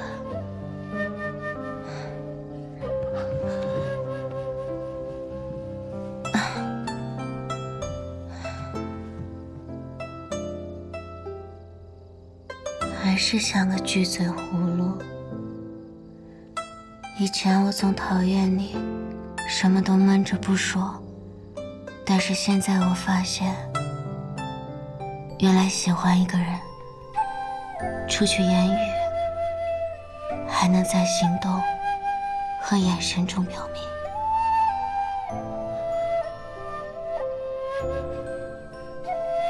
经过这一遭，我也算是确认了你对我的心意。想想看，居然能拿下堂堂玄武使，也是死而无憾了吧？不会死，也不许死。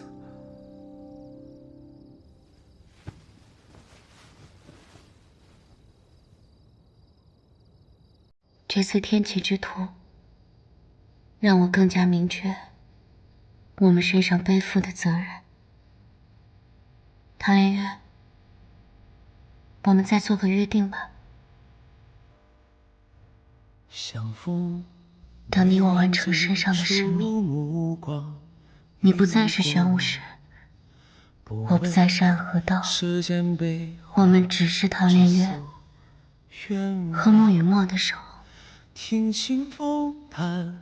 到那时，我们想说喜欢，别喜欢，想去哪里便去哪里。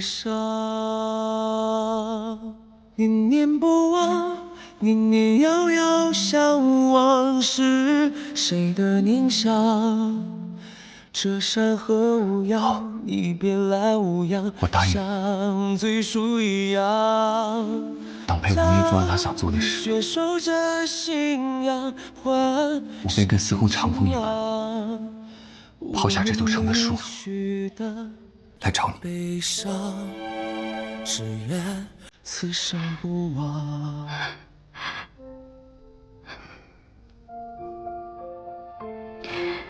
你走吧，天启城和琅琊王都很需要你。相逢唯愿最初目光，一如过往。快去吧。不问世间悲欢，只诉愿望。听清风坦荡，听雪落戎装。笑谈踏过死生风。初次见你时，弄坏了你的面具，一直想再陪你一个，但总找不到合适的时机。而且，这山河无恙，你别来无恙，像最初一样。而且什么？我不希望你再戴着面具，不希望你再隐藏自己的身份。我希望你能自由地走在阳光之下。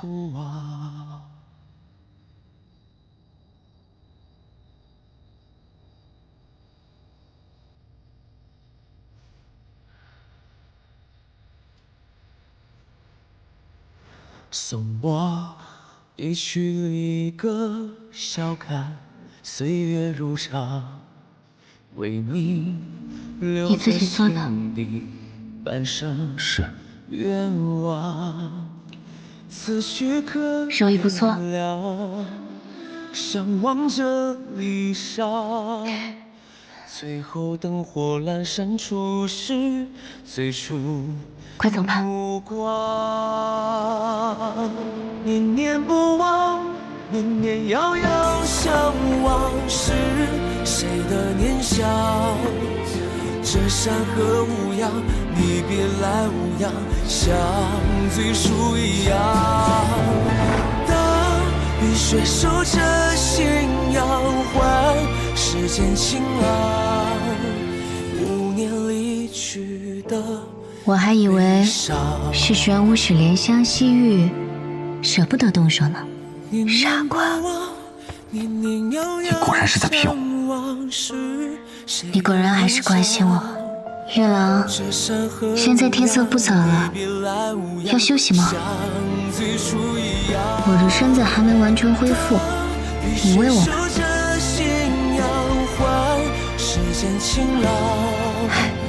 5年离去的悲伤，只愿此生不忘。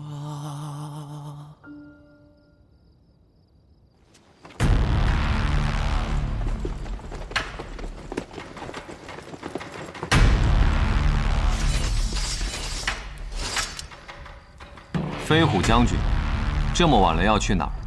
玄武使，你不是应该在？很遗憾，我回来了，回来取你的性命。燕将军，还请放下手中的武器。哼，就凭你们！将军，看来你们也得到了消息，凤栖山庄起火之后，内卫司便在第一时间接管。你绑架的那几位公子，已经回到了各自的府邸。他们背后的势力，今夜也不会再有任何的行动，而你，也应该为自己所做的事，付出应有的代价。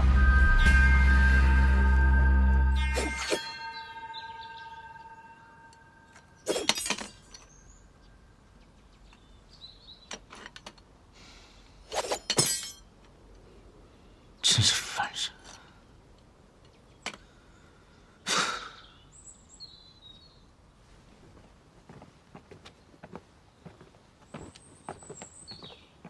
他到了。4天过去了，希望连月使给我一个满意的答案。首先，卓青大剑死了吗？我当时确定已经重伤他，但他应该还保留一丝气息。本来我想最后补上一招，但当时出了一些状况。后来我去找他的时候，他的尸体已经不见了。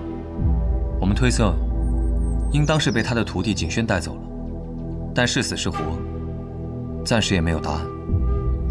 罢了。好，第二个问题，筹谋这一切的大皇子萧勇会受到什么样的惩罚？那夜的天启谋乱，飞虎将军典业已经认下了所有的罪责。你们的陛下就这么算了？还是说，琅琊王根本就是个摆设？自然不会。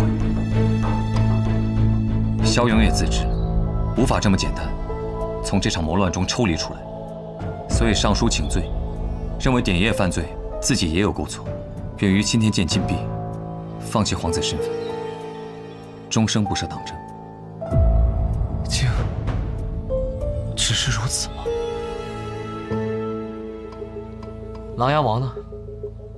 他认可这个结局吗？王爷不认可。他上书参了大皇子，并附上了大皇子参与谋乱的证据。但是第2日，陛下就准了萧勇的请求。王爷进宫求见，陛下并不接纳。那封龙凤卷轴还没有找到吗？没有，似乎已经有人先我们一步拿走。那位似乎就此事继续展开调查。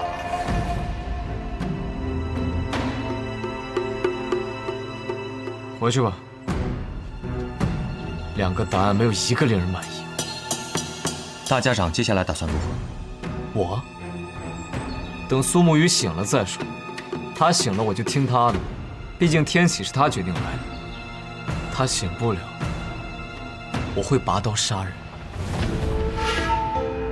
萧勇要死，琅琊王也要死。走吧。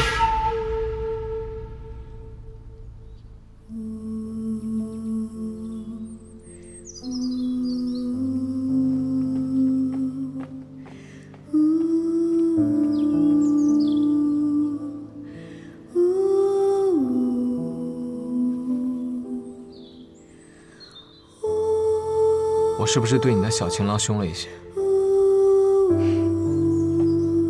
同你往日比起来，还是温和了些。与你的心上人一同经历了一场生死，怎么感觉你好像并不开心？如今这样的情形，还有什么事情能让我开心呢？雨墨，如今穆家只能依靠你一个人了。我明白，从今以后，我就是穆家家主，所有的儿女情长都会放之身后。你做得到？你放心，而且他既给了我允诺，我又何必着急呢？去吧。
你终于醒了。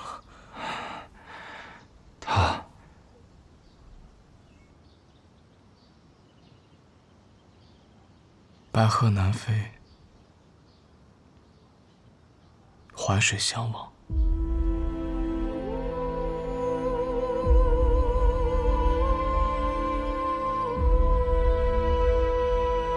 神医最后走的时候，没有任何痛苦。是哲叔用我的寸指剑，直接……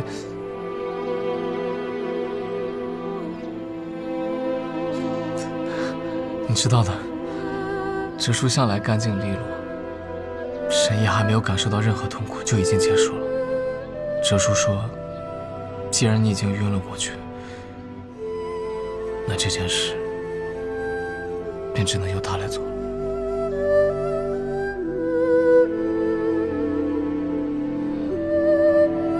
他们等了你2日，可你一直没有醒来。哲叔会先把尸体运回药王谷，以后每年清明、忌日，他们都会在药王谷给你准备1壶酒。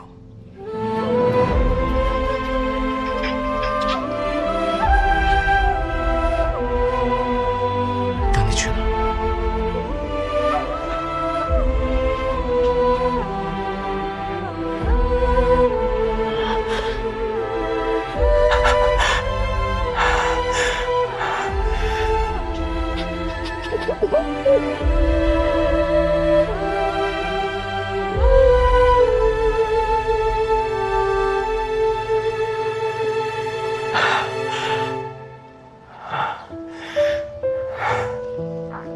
叶雅呢？据雨墨所说，应当是被火凤来意给烧死了。小雅呢？他认了罪，但是他这条命被他的皇帝父亲给保下了，只是去了青天监管禁闭。琅琊王问我你的决定，我说等你醒来，便听你的。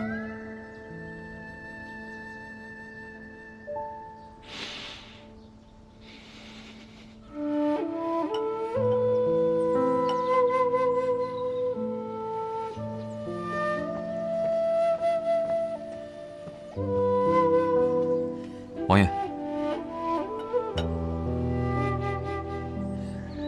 苏沐雨醒了吗？还没有，我只见到了苏长河。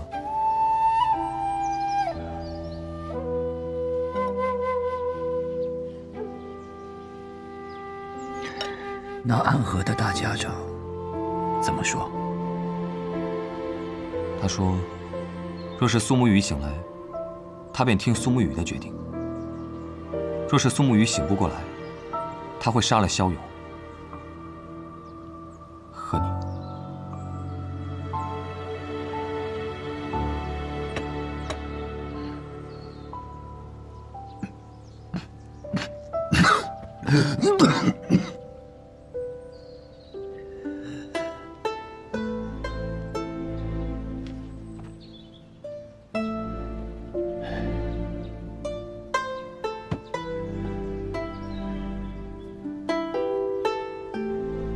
或许不需要等了他拔刀了。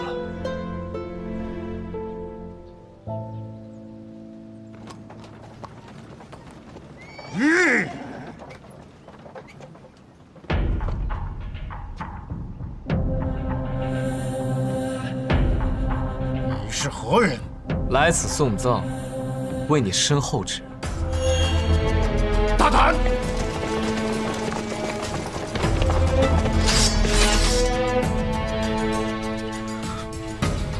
大胆吗？我有一个好朋友救下了你儿子的性命，可你身后的这个人，却又夺走了他的性命。我不该来此送葬吗？是你们，可是他已经请罪入了青天剑，陛下下了圣谕准予，如今他的性命只归天命。我即是天命。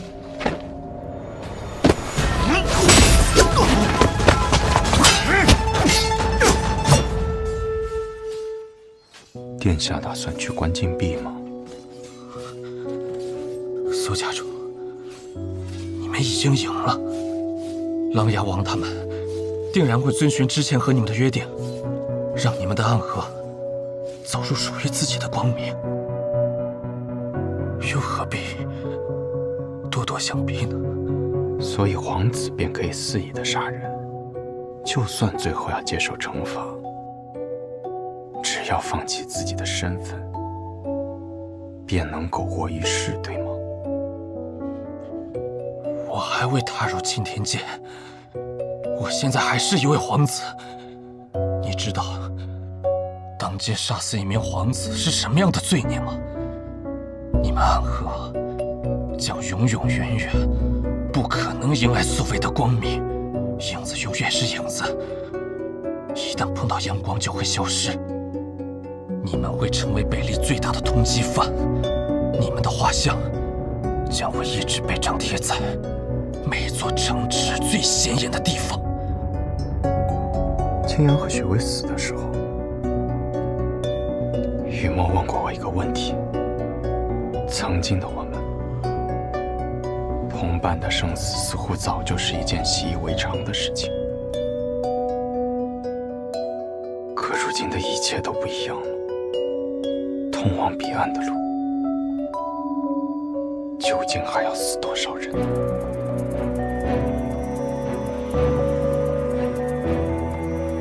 我有我的选择，为神医，为青阳，为雪薇，为每一个因你们操控而死的同伴复仇。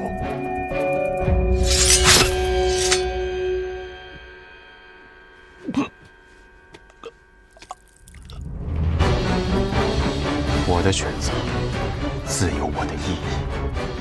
从今以后，整座天启城当记住我们暗河的名字。没有人能再将我们当作可以肆意操控的棋子，因为他们已经看到这样做的代价。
怎么，你也感受到它的气息了？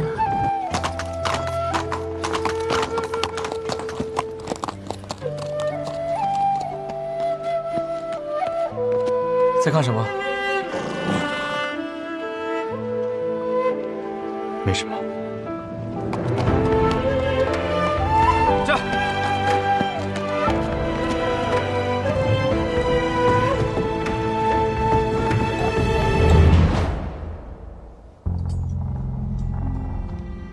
苏云霄，我吕太现在啷子了？他没事了，你放心。我既然出手了，就一定会救下他。不过，我有个条件。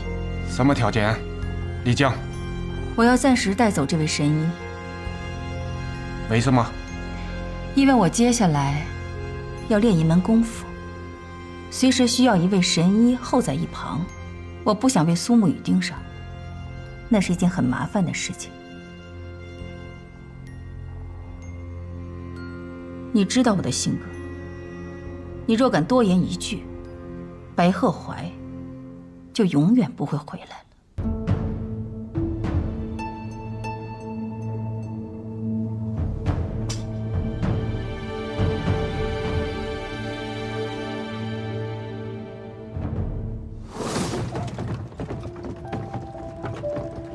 你说，苏沐雨未来会变成什么样子呢？真是令人好奇呀。在看到了无限接近光明之后，又坠入永无止境的黑暗。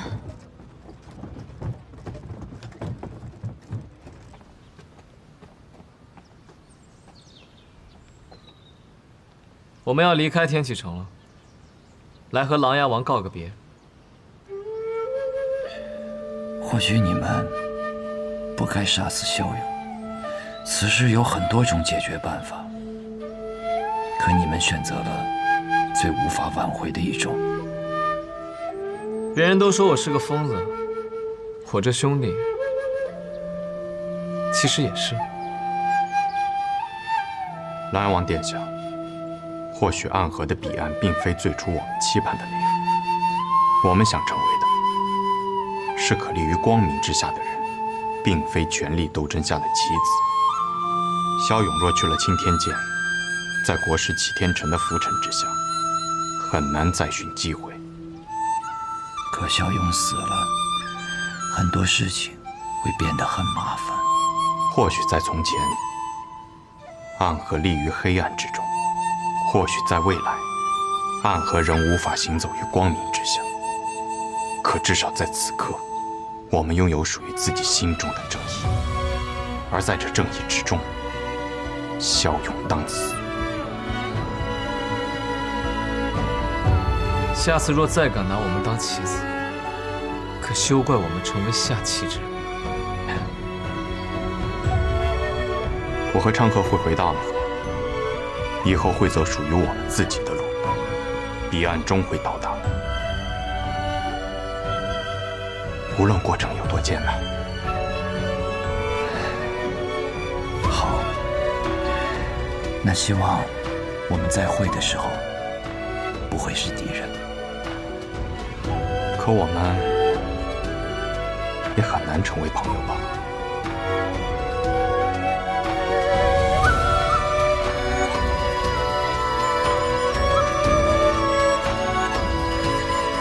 走了。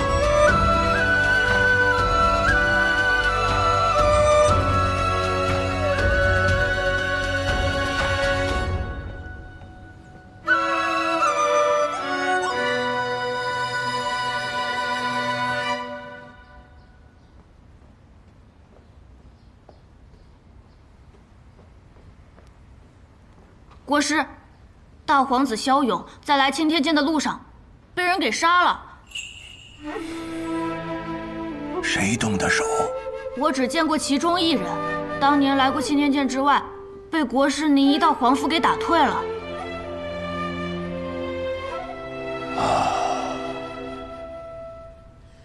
或许当日是我狭隘了。这位苏家主是值得一见之人。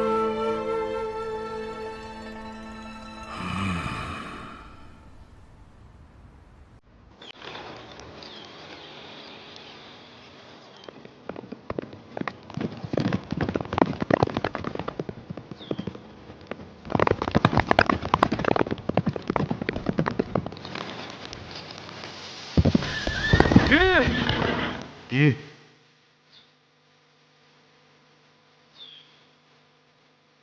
怎么了？会后悔吗？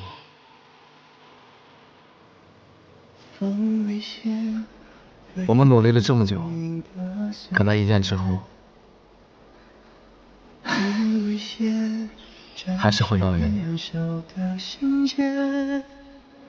琅琊王帮不了我们的，他马上就要死了。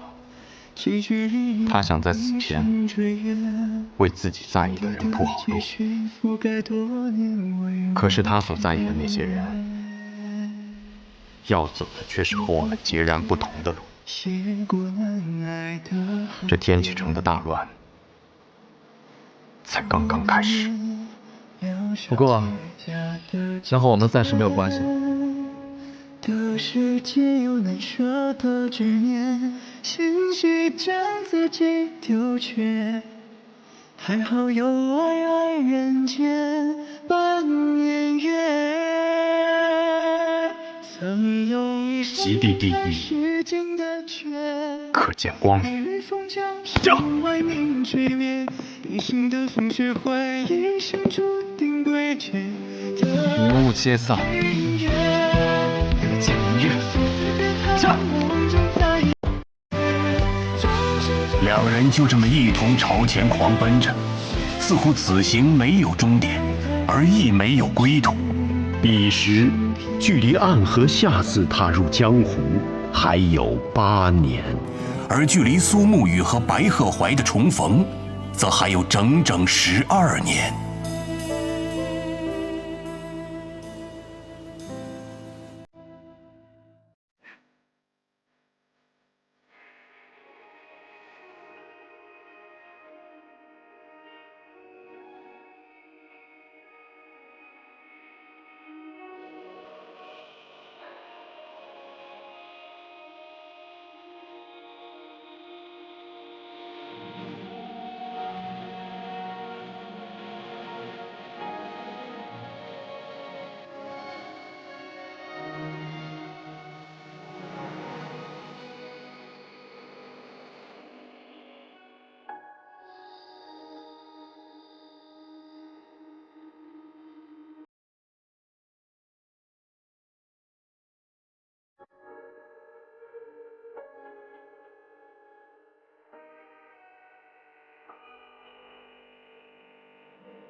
赵岩，让我自己单独待一会儿。好。明轩道，哪有路可挑？奈何有挥剑出鞘。肩上暮云潇潇，伞下潭中月照路迢迢。尘沙扬，肩上挑我刀光你落脚。即便要独一人过风暴，霜雪难一角，也知不远处有借我的春晓。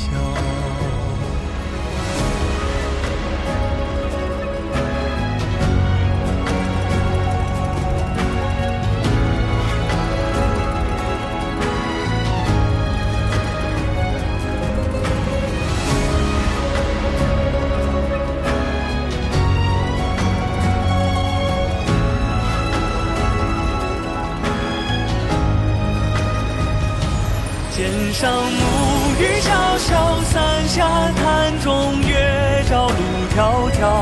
尘沙扬，肩上挑我刀光你落脚。即便要渡一人过风暴，霜雪拦一角。